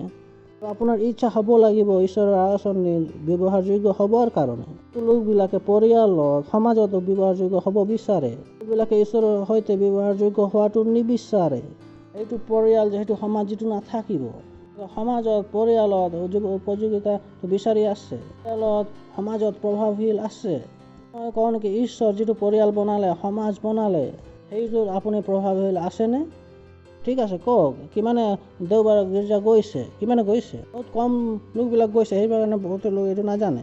সেইকাৰণে আছিলে তাতে গান গাই আছিলে যে, মই কওঁ যদি এইটো গানটো সদায় যদি গাই থাকিলে হয়, কৈছে যে ঈশ্বৰে মোক পিতৃ দিলে, ঈশ্বৰে মোক মাতৃ দিলে, কিমানে মনত আছে এইটো? কিমানৰ মনত আছে সহায় কৰিবৰ কাৰণে? স্তুতি আপোনাৰ মনত নাইনে? গীত এটা আছিলে, ঠিক আছে, আপোনালোকে গাব পাৰে, ঠিক আছে, আপোনালোকে গাব পাৰে। কি আছিলে গানটো? ঈশ্বৰে মোক কাপোৰ কানি সকলোবিলাক দিলে, পিতৃ মাতৃ দিলে। মই কওঁ যে এই গানটো গাই আছিলে, তেতিয়া মই কওঁ কোনে দিছে? ঈশ্বৰে দিছে। পিতৃ মাতৃয়ে জানেনে? কৈছে যে আমি তোমাক জন্ম দিলোঁ। তেওঁ কৈছে হয়, ঠিক আছে, আপুনি মোৰ পিতৃ মাতৃ হয়। মই কওঁ কেনেকৈ এইটো কথা? এই লোকজনৰ মাজত কোনো এটাও নাজানে পিতৃ মাতৃ কোনে দিলে পুতে সন্তান? ঈশ্বৰে, আৰু ঈশ্বৰেই পিতৃ মাতৃকো দিলে। শুনিছেনে? মই ঠিকেই কৈছোঁনে? যে আপুনি আগমনৰ কাৰণে যদি চাইছে তেন্তে চলিছে, তেন্তে আপুনি এফালে কৰি নিদিব। প্ৰশংসা হওক। ওচৰত থকাজনক কওক আগমনৰ বাবে সৈতে চলিব লাগিব। সেইটো বাধ্যতামূলক হয়। ঠিকে কৈছোঁ নে ভুল কৈছোঁ? ঠিক আছে, নক'ব যে মই ঈশ্বৰৰ সৈতে যদি নচলিম আমাতকৈ অধিক কি হ'ব? পালকে 4 দিনলৈকে ক্ৰোধিত হৈ থাকিব, মই নেতৃত্বৰ পৰা ওলাই যাম, কি হৈ যাব? তাতকৈ সকলোবিলাক সাধাৰণ হৈ যায়। মই কওঁ কেনেকৈ কথা? গম পালেহেঁতেন যে কি হ'বলগীয়া আছে, গম পালে হয় যে আপোনাৰ কি হ'বলগীয়া আছে। তেওঁতো সেই যি নেকি এৰি দিলে আৰু মণ্ডলী, আৰু তেওঁ জীৱিত আছে। আপোনাক হয় তেওঁক চলি থকা দেখি পাইছে জীৱিত আছে বুলি। আপুনি নাজানে যে কি হৈ গ'ল? আপুনি নাজানে আগমন বিপদত আহি গ'ল, কিয়নো আপুনি ঈশ্বৰৰ সৈতে চলিবৰ কাৰণে বন্ধ কৰি দিলে। ভাবিছ যে হয় আপুনি জানে নেকি? তেওঁবিলাক সুধিছ যে তেওঁবিলাকে নেতৃত্ব এৰি দিলে, তেওঁবিলাকৰ আগমন কিহত আহি পৰিলে? বিপদত। তেওঁবিলাকে জানেনে কি গ'ল? তেওঁবিলাকৰ হাতৰ পৰা কি গ'ল তেওঁবিলাকে জানেনে? যিটো জীৱন তেওঁবিলাকক ল'বৰ কাৰণে মানা কৰি দিলে, সেইটো এতিয়া তেওঁবিলাকৰ কোনো নিশ্চয়তা নাই। প্ৰশংসা হওক। অধিক কি হ'ব পাৰে? অধিক কি হ'ব পাৰে? গুচি যাব ভাই। তাতোতকৈ অধিক আৰু কি হ'ব পাৰে? আপুনি জানেনে? সেইটোৱে চবতকৈ ডাঙৰ শাস্তি হ'ব। তেতিয়াৰ পৰা ঈশ্বৰৰ ন্যায় আৰম্ভ হৈ যাব। তেনেকৈ আগমন হৈ যাব, তাৰ সময়ৰ পৰা ন্যায় আৰম্ভ হৈ যাব। তেওঁলোকে ভাল ফল পাব, আৰু যিবিলাক নহ'ল তেওঁলোকে বেয়া ফল পাব। তাৰ পৰা ন্যায় আৰম্ভ হৈ যাব। আগমনৰ পাছত কোনো অনুগ্ৰহ নাই। পাছত আপুনি যদি প্ৰাৰ্থনা কৰে যীশুৰ নামত, তেতিয়া বস্তুবিলাক কোনো সলনি হ'বলৈ নাই। মোক এনেকুৱা নালাগে, কিয়নো এতিয়া কি হৈ গ'ল? ন্যায় আৰম্ভ হৈ গ'ল।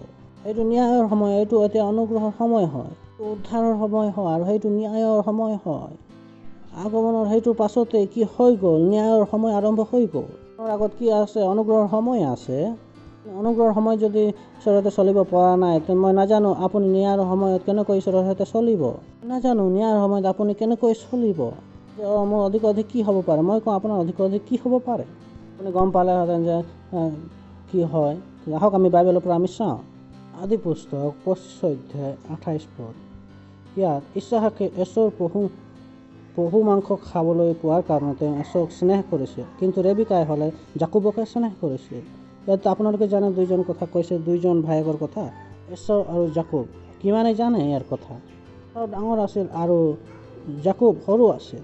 তেওঁলোকৰ পিতৃৰ নাম আছিলে ইছহাক। মোৰ লগত কওক, এছৰ আৰু জাকোবৰ পিতৃৰ নাম হৈছে ইছহাক। সুখী হৈ কওক, এছৰ আৰু জাকোবৰ পিতৃৰ নাম ইছহাক আছিল।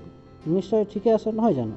তাৰপিছত আমি কাহিনীটো পঢ়োঁ। ইছহাকে এছৰ পহুৰ মাংস খাইছিল, এই কাৰণে তেওঁ এছক স্নেহ কৰিছিল, কিন্তু ৰেবিকাই হ'লে জাকোবকহে স্নেহ কৰিছিল। তাৰ পাছত এদিন জাকোবে কিছু দাইল ৰান্ধিছিল, আৰু এছৰ পথাৰৰ পৰা অলপ ক্লান্ত হৈ আহিছিল।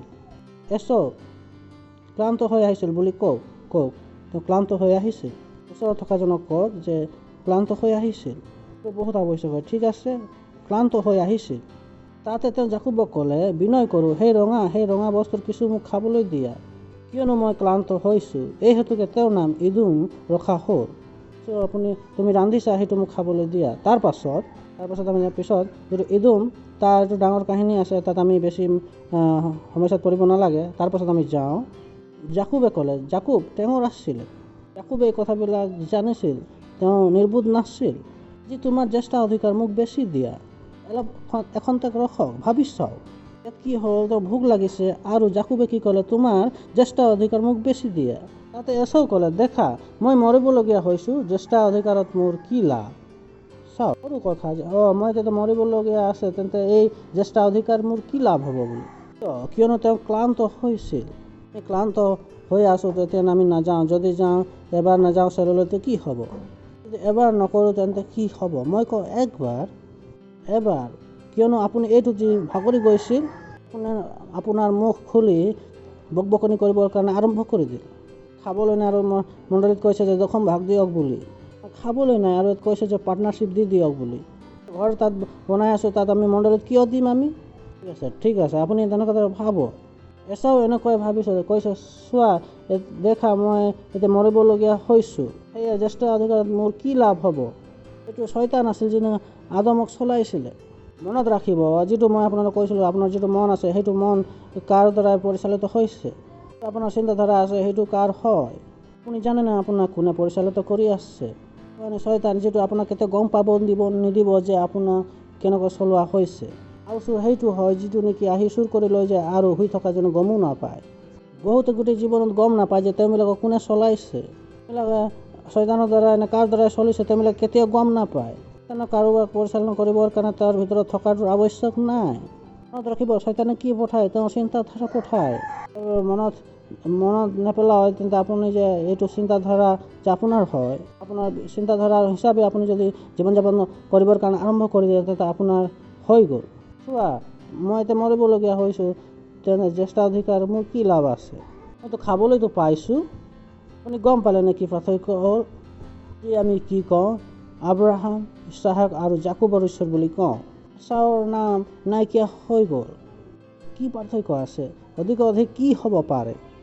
বেয়া কি হ'ব পাৰে? এই অধিকাৰ কাৰ আছিল? এচাওৰ আছিল। কি ক'বলগীয়া হ'লহেঁতেন? আব্ৰাহাম, ইছহাক আৰু এচাওৰ ঈশ্বৰ বুলি ক'বলগীয়া হ'লহেঁতেন।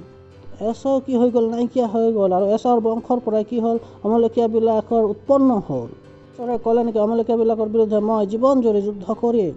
অধিক কি হ'ব পাৰে? কি হ'ব পাৰে? যদি আপুনি গম পালেহেঁতেন যে ঈশ্বৰৰ সৈতে নচলিলে কি হ'ব, আপোনালোকে অমলকীয়াবিলাক বিয়াবিলাক কোৱা হৈছিলে নেকি গোটেই সম্পূৰ্ণৰূপে নাশ কৰি দিয়ক বুলি? সকলোবিলাক ক'ৰ পৰা আহিলে? এচাওৰ পৰা আহিলে। বাইবেলে কৈছে যে ন'মীৰ 2টা বোৱাৰী আছিল, এজনী অপৰা আছিল আৰু আনজনী কিমান মনত আছে? ৰুথ। ঠিক আছে, 2গৰাকী বোৱাৰী আছিল, অপৰা আৰু ৰুথ। তেওঁলোকৰ স্বামী মৰি গ'ল আৰু ৰুথ আৰু অৰ্পাই ন'মীৰ সৈতে গ'ল। ক'লে মই ঘূৰি নাযাওঁ। অৰ্পা কি হ'ল? ঘূৰি গ'ল। কাৰ সৈতে পিছত বিয়া হৈছিল? তাৰে বংশৰ পৰা কি হ'ল? যিছয়। আৰু যিছয়ৰ পৰা কোন উৎপন্ন হ'ল? দাউদ। আৰু আপোনালোকে জানেনে অৰ্পাৰ পৰা কি কৰিলে? অৰ্পাৰ পৰা শয়তান উৎপন্ন হ'ল আৰু তাৰ পৰা কি হ'ল? গলিয়াথৰ উৎপন্ন হ'ল। গতিকে অধিক কি হ'ব পাৰে যে আপোনালোকে গম পালেহেঁতেন? তেওঁলোকে নাজানে যে তেওঁবিলাকৰ পৰা কি হৈছে। আমি আমাৰ মনেৰে অতিবাহিত কৰি আছোঁ, জীৱন অতিবাহিত কৰি আছোঁ।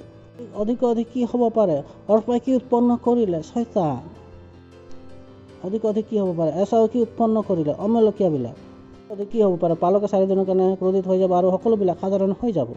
পালক ক্ৰোধিত হোৱাৰ কথা নহয়, কিন্তু কথা হৈছে আপোনাৰ জীৱন কলৈ যাব যেতিয়া নেকি আপুনি ঈশ্বৰৰ সৈতে নচলে। সেইটো কাৰণে তেওঁ ক'লে জ্যেষ্ঠ অধিকাৰ মোৰ কি লাভ? কোনে নেতৃত্বৰ কাৰণে চকুটো লৰু বোৱাব? মই কি কৰোঁ? মোৰ মনত আছে এদিনাখন আমাৰ লকডাউন চলি আছিলে 2 বছৰ আগত, মনত আছেনে? তেতিয়া আমাৰ পাষ্টৰে ক'লে যে আমি 24 ঘণ্টাৰ কাৰণে প্ৰাৰ্থনা কৰিম। ভাৰতত বহুত গুৰুত্বপূৰ্ণ লকডাউন আছিল, গম্ভীৰ আছে গোটেই বিশ্বৰ মতে। এৰিয়াৰ অঞ্চলৰ এজন ক'লে যে ইয়াত আপোনাৰ ক্ষেত্ৰত বহুত লকডাউন আছে, আপোনালোকে কৰিব নোৱাৰিব। মই ক'লোঁ ছাৰ মই কৰিম, মই মৰি যাম, কিন্তু মোক এই সময়ডোখৰটো লাগিব। মোক ক'লে যে আপুনি কি কৈছে আপুনি গম পায়নে? 1 ঘণ্টাৰ সময় কেনেকৈ আপুনি কৰিব য'ত নেকি সকলোবিলাক ইমান কটকটীয়া আছে? মই কৰি ল'ম, কিন্তু আপুনি মোৰ পৰা অধিকাৰ নল'ব। মই এইটো লাইন ক'লোঁ, তেতিয়া তেওঁ ক'লে যে তুমি বহুত ডাঙৰ লাইন কৰি দিলা, যোৱা তোমাৰ যেনেকুৱা হয় তুমি কৰা। লুকাই মেলি কৰা নাছিলোঁ, খুচবুজি আমি কৰা নাছিলোঁনে? মই জানিছিলোঁ তাৰ অৰ্থ কি হয়। মই নিজৰ প্ৰাণক হাতত ৰাখি লোকবিলাকক একগোট কৰিছিলোঁ। মই গাড়ীত লুকাই মেলি মই লোকবিলাকক আনিছিলোঁ, পৰ্দাত ঢাকি মোৰ ঘৰলৈ আনিছিলোঁ। কৰিলোঁ নকৰিলোঁ আৰু জানিছিলোঁ মই তাৰ অৰ্থ এইটো কি হয়, জানিছিলোঁ এইবিলাকৰ অৰ্থ কি হয় বুলি। মোক কিবা এটা কৰিবলৈ কোৱা হয়, তাতে যদি মই নকৰোঁ বা কৰোঁ, তাৰ 2টা ৰাস্তা আছে। এটা হৈছে আশীৰ্বাদৰ আৰু অভিশাপৰ পথ। সেইটো বহুত ভয়ানক হয়। ঈশ্বৰে আপোনাৰ সৈতে একো নকৰিব। লাগে যে ঈশ্বৰে আপোনালোকক বেয়া কৰিব, নহয়, আপুনি নিজে নিজৰ বেয়া কৰি লৈছে। আৰু কি উৎপন্ন কৰিলে? আমালোকীয়াবিলাক উৎপন্ন কৰিলে। তাৰ পৰাই কি উৎপন্ন কৰিলে? শয়তান। তাৰ পৰাই কি উৎপন্ন কৰিলে?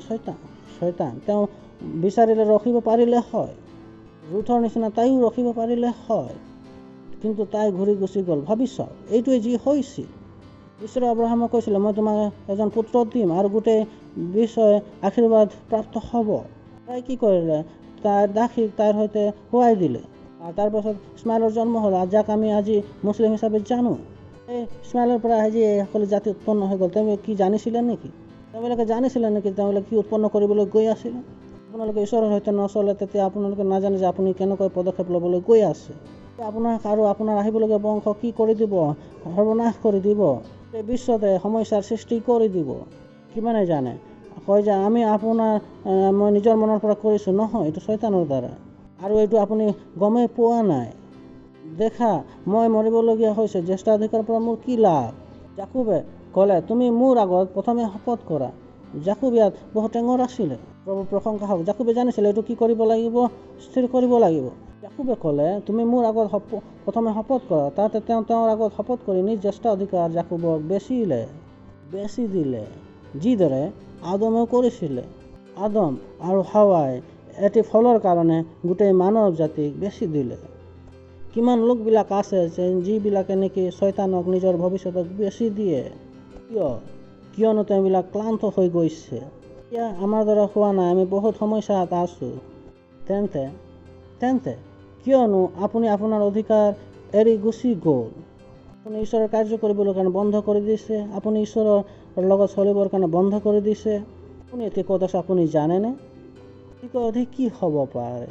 মই কৈ অধিক কি হ'ব পাৰে? মানুহটো হৈয়ে গ'ল। আমি আমাৰ নিজৰ মনৰ অনুসাৰে কৰিম। ঠিক আছে, কোনো কথা নাই। নিজৰ মনেৰে কৰাৰ পাছত আপোনালোকে আশীৰ্বাদৰো আশা নকৰিব। এইটো আশা নকৰিব, ভুল আশা আপোনালোকে নাৰাখিব। প্ৰভুৰ প্ৰশংসা হওক। হালেলুয়া। এইটো গীত গাই নহয় জানো? কোনটো গীত? প্ৰথম শাৰীটো ঠিকে আছে, কিন্তু তাৰ দ্বিতীয়ৰ পৰা তাত সমস্যা আছে। যীশু প্ৰথম শাৰী কি হয়? শস্য। আৰু দ্বিতীয় শাৰীটো কি হয়?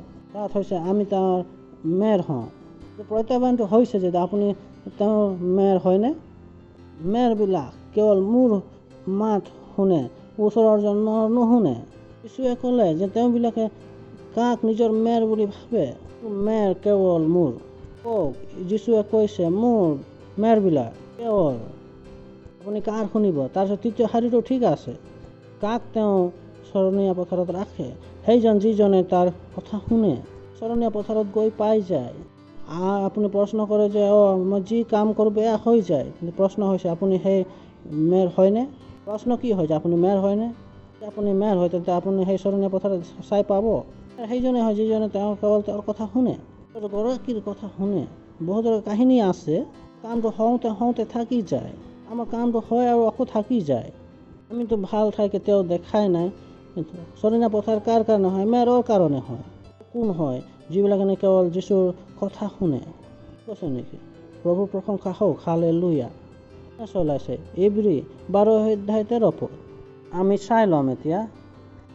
আৰু খুৰাই যেন বিপদগামী নহয়, বৰং সুস্থ হয়। তেওঁ কি কৈছে? এই কাৰণে নিজ ভৰিলৈ পোন বাট কৰা। তাৰমানে পোন বাটত চলিবৰ কাৰণে দায়িত্ব কাৰ হয়? আপোনাৰেই হয়, আৰু আন কাৰো নহয়। তাৰ পাছত সকলোৰে সৈতে ঐক্যত থাকক। ওচৰত থকা জনক সকলোৰে সৈতে ঐক্যত থাকক। যি পবিত্ৰতাৰ বিনে কোনেও প্ৰভুৰ দৰ্শন নাপাব, সেই পবিত্ৰতাকো খেদি যাব। ওচৰত থকা জনক পবিত্ৰতা খেদি যাওক। আমি কি ক'লোঁ? জিলিকিবৰ কাৰণে কি লাগে? চোৱা আৰু শুনা আৰু কোৱা। এনেকৈ চাব লাগিব ঈশ্বৰৰ অনুসাৰে। মন দি আপোনালোকে চাওক, এনেকুৱা নহয় যে কোনোবাই ঈশ্বৰৰ অনুগ্ৰহৰ পৰা বঞ্চিত হৈ নাযাওক, বা কোনো কিতাপ মূল ওলাই তোমালোকৰ বিঘিনি জন্মোৱা তাৰ দ্বাৰা অধিক ভাগ অসুচি হৈ যায়। ভাবি চাওক। আকৌ আমি পঢ়ি চাম 1, 2, 3। ঠিক আছে, ভাবি চাওক। তেওঁ আৰম্ভণি কেনেকৈ কৰিলে? এটা বাক্যৰ পৰা। আৰু সমাপ্ত কেনেকৈ কৰিলে? বহু বচনেৰে সমাপ্ত কৰিলে। নাই নেকি? মন দি আপোনালোকে চাওক। তাৰপিছত যদি কোনোৱে ইয়াত এক বচন আছে নে বহু বচন আছে? সকলো ইয়াত আছে নে? ইমানটো আপোনালোকে জানে নহয় জানো? তো 1 বচন হয় না বহু বচন হয়? পাছত জানো কোনো ঈশ্বৰৰ অনুগ্ৰহবিহীন হয়? কোনো তিতাৰ মূৰ ওলাই তোমালোকৰ বিঘিনি জন্মোৱা তাৰ দ্বাৰাই অধিক ভাগ অহচি হৈ যায়। কথা কৈছে, এজন ব্যক্তিয়ে ভুলৰ কাৰণে গোটেই বংশকে বেয়া কৰিব পাৰে, বহুতলৈ যিটো গোটেই বিশ্বকে শেষ কৰি দিব পাৰে। এজন ব্যক্তি, মোৰ বিশ্বাস আছে আপুনি সেই ব্যক্তিজন হ'ব নিবিচাৰে। প্ৰভুৰ প্ৰশংসা হওক। য'ত নেকি আপোনাৰ কথা স্বৰ্গত এনেকুৱা পঢ়া নহওক যে য'ত আপুনি আদাম এছাও এনেকুৱা যি নেকি অমলিকা উৎপন্ন কৰিলে। বিশ্বাস আছে যে আপোনালোকৰ কাহিনী যে এনেকুৱা শেষ হোৱাটো নিবিচাৰে আপোনালোক। সেই সময়ত তেওঁবিলাকৰ কাহিনী গম পাইছিলে নেকি? সেইটো সময়ত তেওঁবিলাকে নাজানিছে, কিন্তু আমি এইটো গম পাইছোঁ। সেইটো আমাৰ পালকে জনাই দিয়াৰ পাছত কিমানে এইটো জানিছিল, কিমানে জানিছিল গলিয়াতৰ মা ক'ৰ পৰা আহিছিল, আৰু অপৰা আৰু ৰুথ কোন আছিল, ভনী আছিল, কি আছিল। দুয়ো বিচাৰিলে দাইদৰ নিচিনা সন্তান উৎপন্ন কৰিব পাৰিলেহেঁতেন। তাতে এজন সঠিক সিদ্ধান্ত ল'লে আৰু এজনে ভুল সিদ্ধান্ত ল'লে। সেইকাৰণে মনত ৰাখিব, পাছত জানো কোনো ঈশ্বৰৰ অনুগ্ৰহবিহীন হয় বা কোনো তাৰ মূৰ ওলাই তোমালোকৰ বিঘিনি জন্মোৱা তাৰ দ্বাৰাই অধিক ভাগ অহচি হৈ যায়। তাৰ পাছত এহাৰ নিমিত্তে নিজৰ জ্যেষ্ঠাধিকাৰ বিচাৰ যিটো এছৰ, তেওঁৰ নিচিনা কোনো ধৰ্মনিন্দক বা কোনো ব্যভিচাৰী হৈ নাযাওঁ। প্ৰভু, এনেকুৱা নহওক যে এছাওৰ নিচিনা জ্যেষ্ঠাধিকাৰ বেচোতা বা ব্যভিচাৰী হৈ নাযাওঁ। ভাবি চাওক, ব্যভিচাৰ আৰু ঈশ্বৰক নুশুনাটো একে নিচিনা কৈছে। বিচাৰ এইটোৱে নহয় যে এজন ছোৱালী হৈ 4জনৰ লগত শুই আছে বা এজন ল'ৰা হৈ 4 ছোৱালীৰ লগত শুই আছে। সেই তেতিয়া হয় যেতিয়া নেকি আপুনি ঈশ্বৰৰ কথা নুশুনি দুচৰাৰ সৈতে কথা শুনি চলে।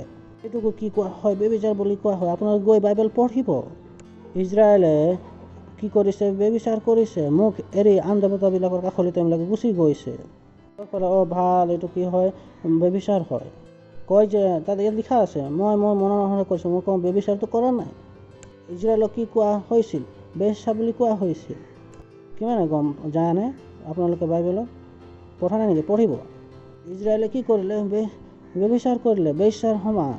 মোক এৰি তেওঁবিলাকে ক'লৈ গুচি গ'ল? অন্য দেশবিলাকৰ পাছত গুচি গ'ল। লিখা আছে, এনেকুৱা নহওক যে কোনোৱে ব্যভিচাৰী হৈ যায়। লোকে যিবিলাকক ভাবে যে পাপ হয় বুলি, সেইবিলাক পাপ নহয়। ক্ষমা আছে। এনেকুৱা নহওক যে এছাওৰ নিচিনা কোনো অধাৰ্মিক হৈ যায় আৰু বেশ্যাৰ নিচিনা হয়। এসাঁজ ভোজনৰ বাবে তেওঁৰ জ্যেষ্ঠ অধিকাৰ বেছি দিলে। তাৰ পাছত কিয়নো তোমালোকে জানা যে এছাৱে পাছত সেই আশীৰ্বাদৰ অধিকাৰ হ'বলৈ ইচ্ছা কৰি তাক সকলোৰে সযত্নে বিচাৰিলেতো অগ্ৰাহ্য হ'ল, কাৰণ তেওঁ মন পালটাবলৈ ঠাই নাপালে। তাৰ কথা কৈছে, এছাওৰ কথা।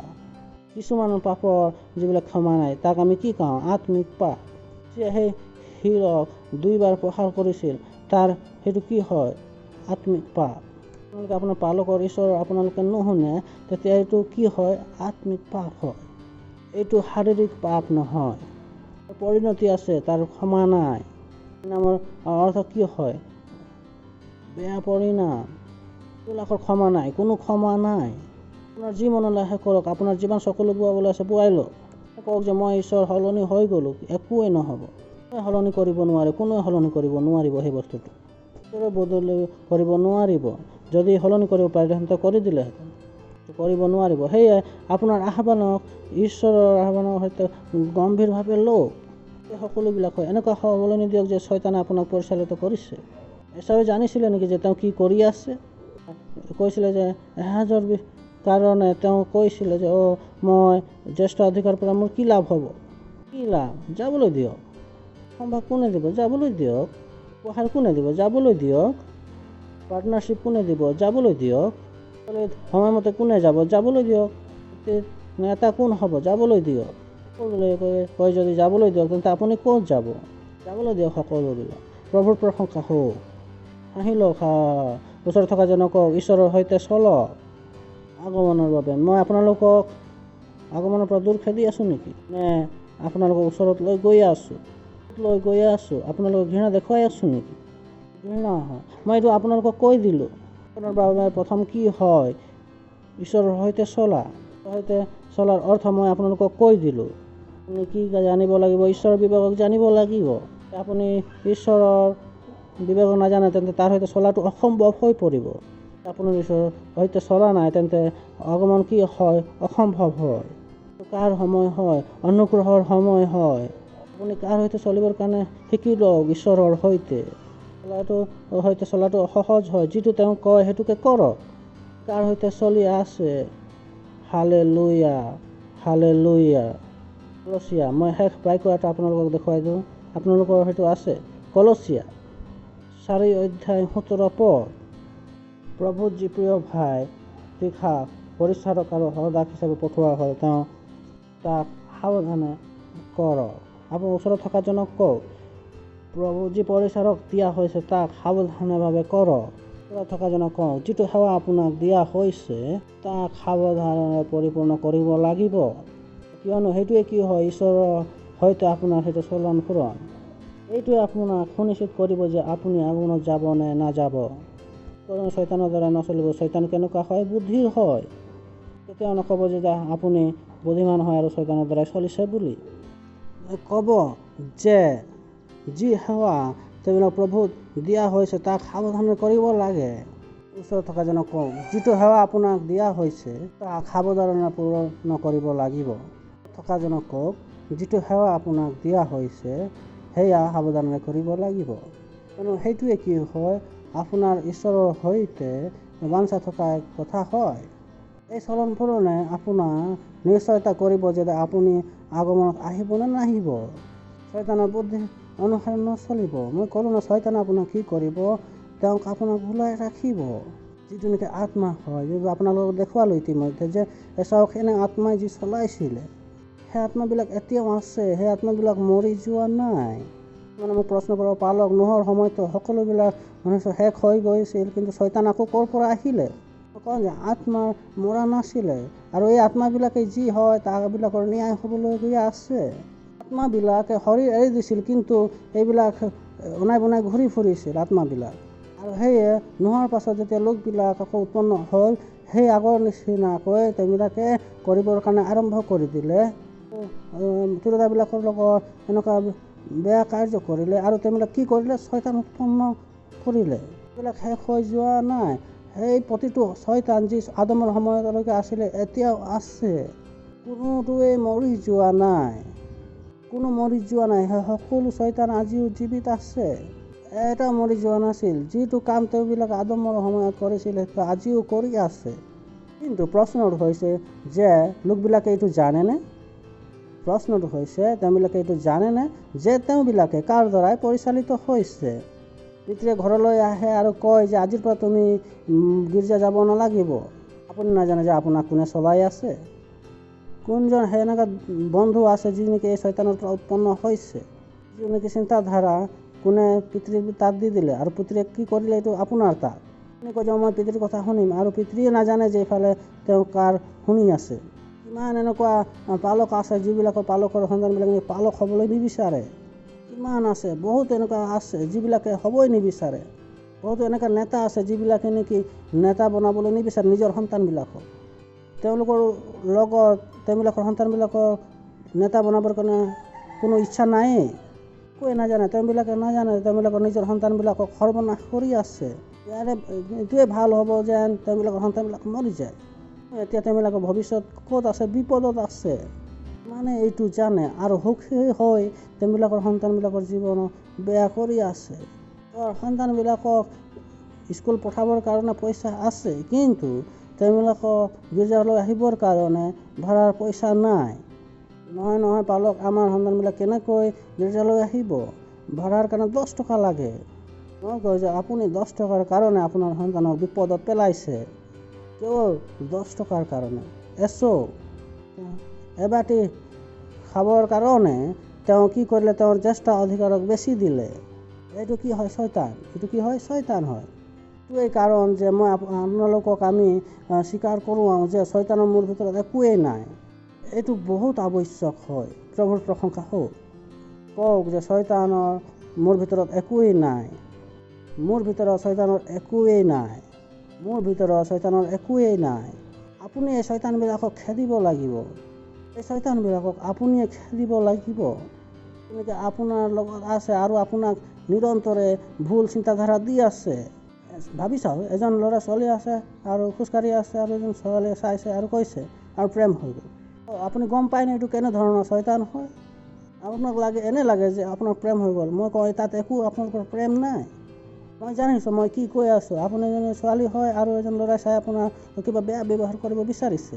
সকলোবিলাকৰ পাছত শয়তান আছে। এইবিলাকলৈ সৰু ডাঙৰ কাপোৰৰ লগত কোনো লেনদেন নাই। এইবিলাক কয় যে এই ছোৱালীজনী সৰু কাপোৰ পিন্ধাৰ কাৰণে তেওঁৰ বলৎকাৰ হৈছিলে। মই কওঁ যে শাৰী পিন্ধিছিলে তেতিয়া নহৈছিলে নেকি? আজি লোকবিলাক বেয়া হৈ গ'ল। মই কওঁ যে কি পুৰণি দিনত কৰা নাছিলে নেকি?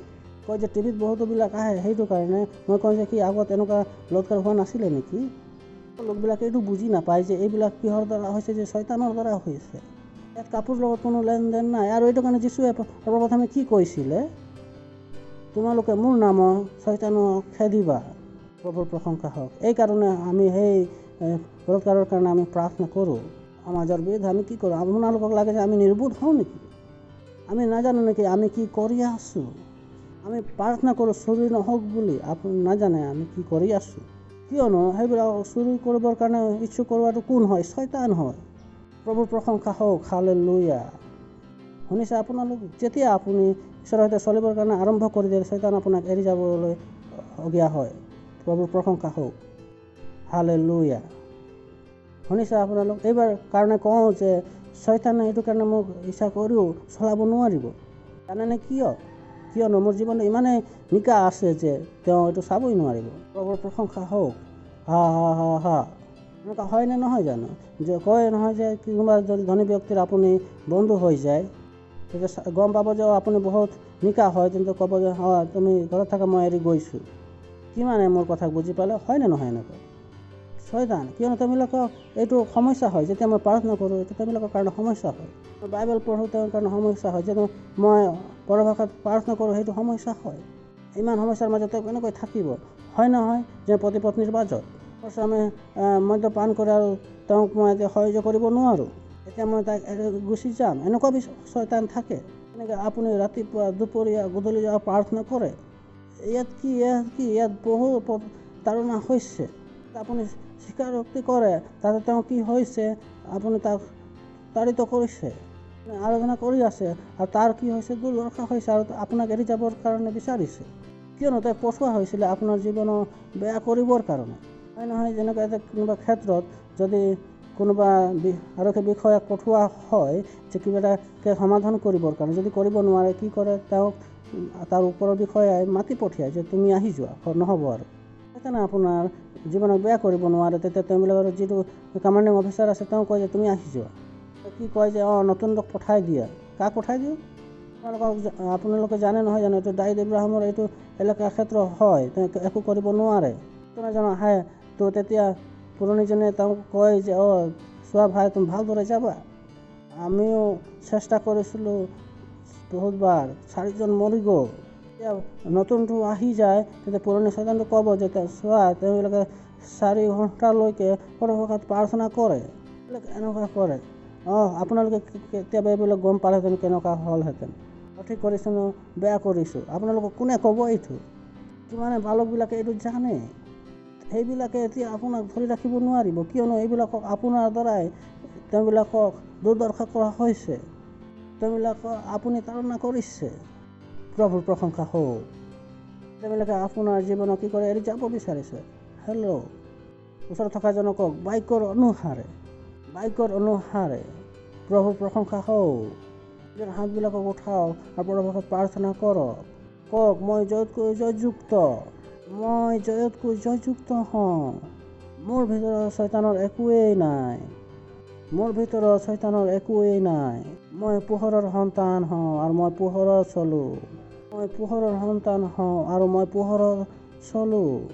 মোৰ ভিতৰত শয়তানৰ একোৱেই নাই। মই ঈশ্বৰেৰে পৰিপূৰ্ণ আছোঁ। মই জয়তকৈ জয়যুক্ত। হালেলুয়া। জোৰকে চিঞৰিব পাৰে গৌৰৱ। যদি আপোনালোকে প্ৰথমবাৰ আহিছে তেন্তে আমি আপোনালোকক আদৰণি জনাব বিচাৰিছোঁ, যদি আহিছে আপোনালোকে থিয় হ'ব পাৰে। কোন আহিছে? জোৰকৈ হাত চাৰ পৰিব যাব পাৰে এইবিলাকৰ বাবে। এইবিলাকক আমি আদৰণি জনাওঁ, জোৰকৈ আমি তেওঁবিলাক আদৰণি জনাওঁ। ধন্যবাদ ধন্যবাদ ধন্যবাদ যে আপোনালোকে ইয়ালৈ আহিছে। আপোনালোকে নিশ্চয় যীচুক গ্ৰহণ কৰি আপোনালোকে যাব। প্ৰভুৰ প্ৰশংসা হওক। থিয় হৈ যাওক আৰু এই প্ৰাৰ্থনা মোৰ পাছে পাছে ক'ব, যাতে আপোনালোকেও কি হৈ যায়, ঈশ্বৰৰ সন্তান হৈ যায় আৰু ঈশ্বৰৰ দ্বাৰাই পৰিচালিত হয়। এই প্ৰাৰ্থনা মোৰ পাছে পাছে ক'ব। কওক, হে প্ৰিয় পিতৃ, মই বিশ্বাস কৰোঁ যীশু খ্ৰীষ্ট জীৱিত ঈশ্বৰৰ পুত্ৰ। বিশ্বাস কৰোঁ যে তেওঁ মোক বচাবৰ বাবে ক্ৰুচত মৰিলে আৰু ঈশ্বৰে তেওঁক তৃতীয় দিনা মৃতবিলাকৰ মাজৰ পৰা পুনৰ্জীৱিত কৰিলে। তেওঁ আজি জীৱিত আছে আৰু আজি মই নিজৰ মুখেৰে ঘোষণা কৰোঁ যে যীশু খ্ৰীষ্ট জীৱিত ঈশ্বৰৰ পুত্ৰ, মোৰ প্ৰভু হয় আৰু মোৰ স্বামী হয়। আজিৰ পৰা মই বাচি গ'লোঁ, আজিৰ পৰা মই ঈশ্বৰৰ সন্তান হওঁ। মোৰ ভিতৰত এতিয়া শয়তানৰ একোৱেই নাই। মোৰ ভিতৰত ঈশ্বৰৰ জীৱন আছে। প্ৰভু যীশুৰ নামত আমেন। এইবিলাকৰ বাবে জোৰকৈ হাত চাপৰি বজাব পাৰোঁ। আপোনালোকে বহিব পাৰে। সময় হয় নিজৰ দশম ভাগ, নিজৰ উপহাৰ, নিজৰ পাৰ্টনাৰশ্বিপ দিবৰ বাবে। ধন্যবাদ দিছোঁ ঈশ্বৰ এই উপহাৰক আনিবলৈ সুযোগ সুবিধা দিয়াৰ বাবে। এই উপহাৰ আপোনাৰ দ্বাৰাই পবিত্ৰ হওক। ধন্যবাদ ধন্যবাদ আমি দিছোঁ। ইয়াৰ বৃদ্ধি হোৱা হৈছোঁ, আমালৈ আহিছে যীশু খ্ৰীষ্টৰ নামত। প্ৰভু আপোনাৰ আশীৰ্বাদৰ আহ্বান কৰিছোঁ। বৃদ্ধি হোৱাৰ যুগক আমি ইয়াত প্ৰয়োগ কৰিছোঁ আৰু এইটো আপোনাৰ ৰাজ্য বিস্তাৰৰ বাবে হওক। আৰু এই প্ৰাৰ্থনা প্ৰভু যীশু খ্ৰীষ্টৰ নামত বিচাৰিছোঁ। আমেন। हमें खुशी है कि आप यहाँ आए हैं। यीशु को ग्रहण करके जरूर जाइएगा। Praise the Lord. सही ना, खड़े हो जाइए। इस प्रार्थना को मेरे साथ कीजिए ताकि आप भी क्या हो जाए, परमेश्वर की संतान बन जाए और परमेश्वर के द्वारा चलाई जा सके। तो इस प्रार्थना को मेरे पीछे कीजिएगा। बोलिए, हे प्यारे पिता, मैं विश्वास करता हूँ यीशु मसीह में, जीवित परमेश्वर के पुत्र में। मैं विश्वास करता हूँ कि वो मुझे बचाने के लिए क्रूस पर मरा और परमेश्वर ने उसे तीसरे दिन मरे हुए में से जिंदा किया और वो आज जीवित है। आज मैं अपने मुंह से घोषणा करता हूं कि यीशु मसीह जीवित परमेश्वर का पुत्र मेरा प्रभु है, मेरा स्वामी है। आज से मैं बच गया हूं। आज से मैं परमेश्वर की संतान हूं। शैतान का मेरे अंदर अब कुछ भी नहीं है। मेरे अंदर परमेश्वर का जीवन है। प्रभु यीशु के नाम में आमीन। जोर से ताली बजा सकते हैं इनके लिए। बैठ सकते हैं आप, बैठ सकते हैं।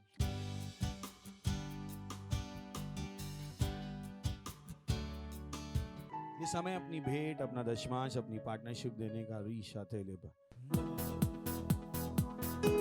हालेलुया। ओ प्रभु, तू सर्वशक्तिमान है और तेरी प्रेम और दया सबसे महान है। हालेलुया। प्रभु तू सर्वशक्तिमान, तेरी प्रेम और दया सबसे महान। तू है करुणा निधान, तेरा स्थान है सबसे पवित्र स्थान। हाँ प्रभु तू सर्वशक्तिमान, तेरी प्रेम और दया सबसे महान। तू है करुणा निधान, तेरा स्थान है सबसे पवित्र स्थान। इस स्थान में मैं रहूं सदा, इस स्थान में मैं रहूं सदा, इस स्थान में मैं रहूं सदा, इस स्थान में मैं रहूं। तेरी स्तुति करे सारा जहां, सारी धरती सारा आसमां। तेरे जैसा कोई कहाँ, तू महान है सबसे महान। तेरी स्तुति करे सारा जहां, सारी धरती सारा आसमां। तेरे जैसा कोई कहाँ, तू महान है सबसे महान।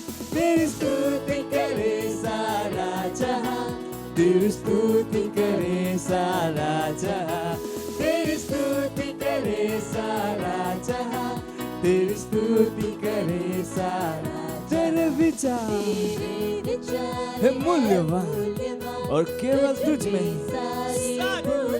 और सारा ज्ञान दुनिया में सामर्थ्य भर दिया देकर पवित्र आत्मा का दान।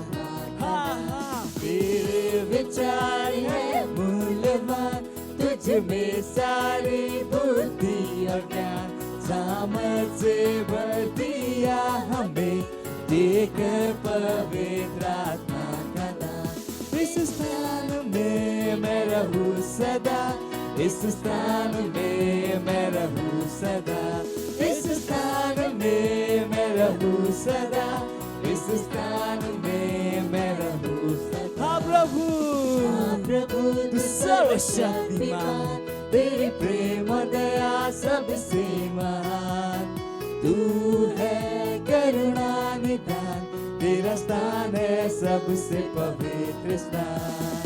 हाँ प्रभु तू सर्वशक्तिमान तेरी प्रेम और दया सबसे महान तू है करुणा निदान तेरा स्थान है सबसे पवित्र स्थान। इस स्थान में मैं रहूं सदा इस स्थान में मैं रहूं सदा इस स्थान में मैं रहूं सदा इस स्थान में मैं रहूं सदा।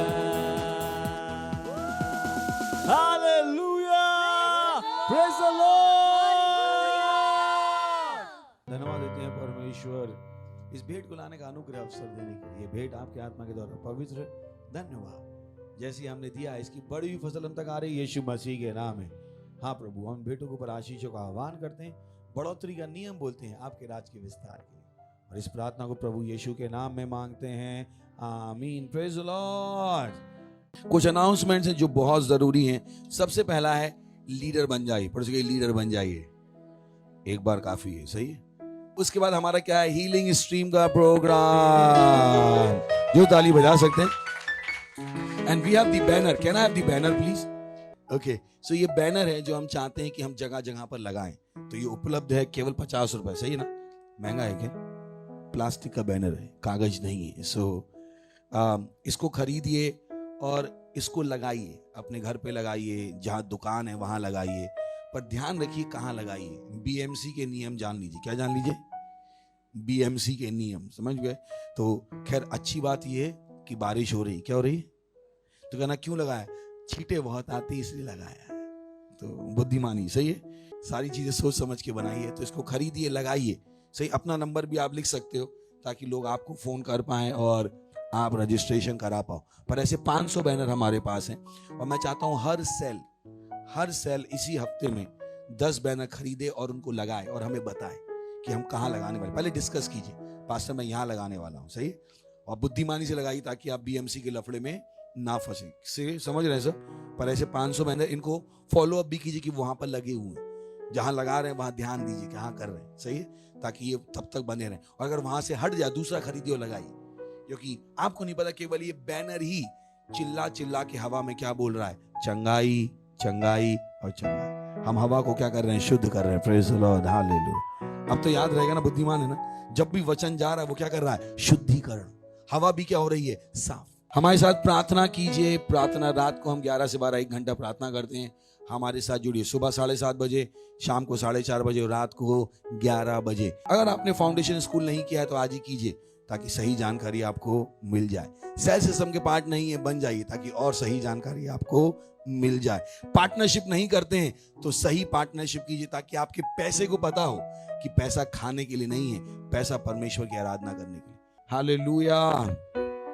आरओआर डिस्ट्रीब्यूशन हमने कहा 1000 रेप्सोडी आप बांटेंगे। हम आपको क्या दे रहे हैं? ये gift.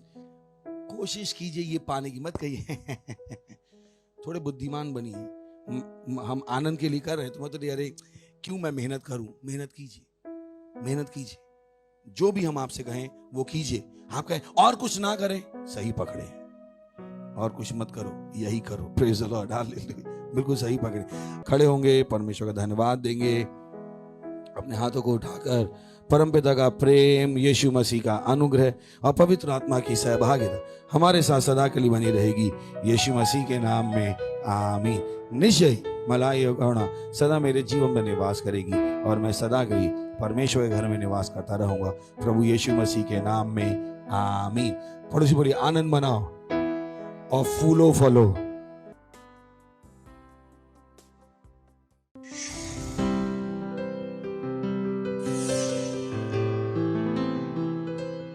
Subscribe to our channel, hit the bell icon, like, comment and share.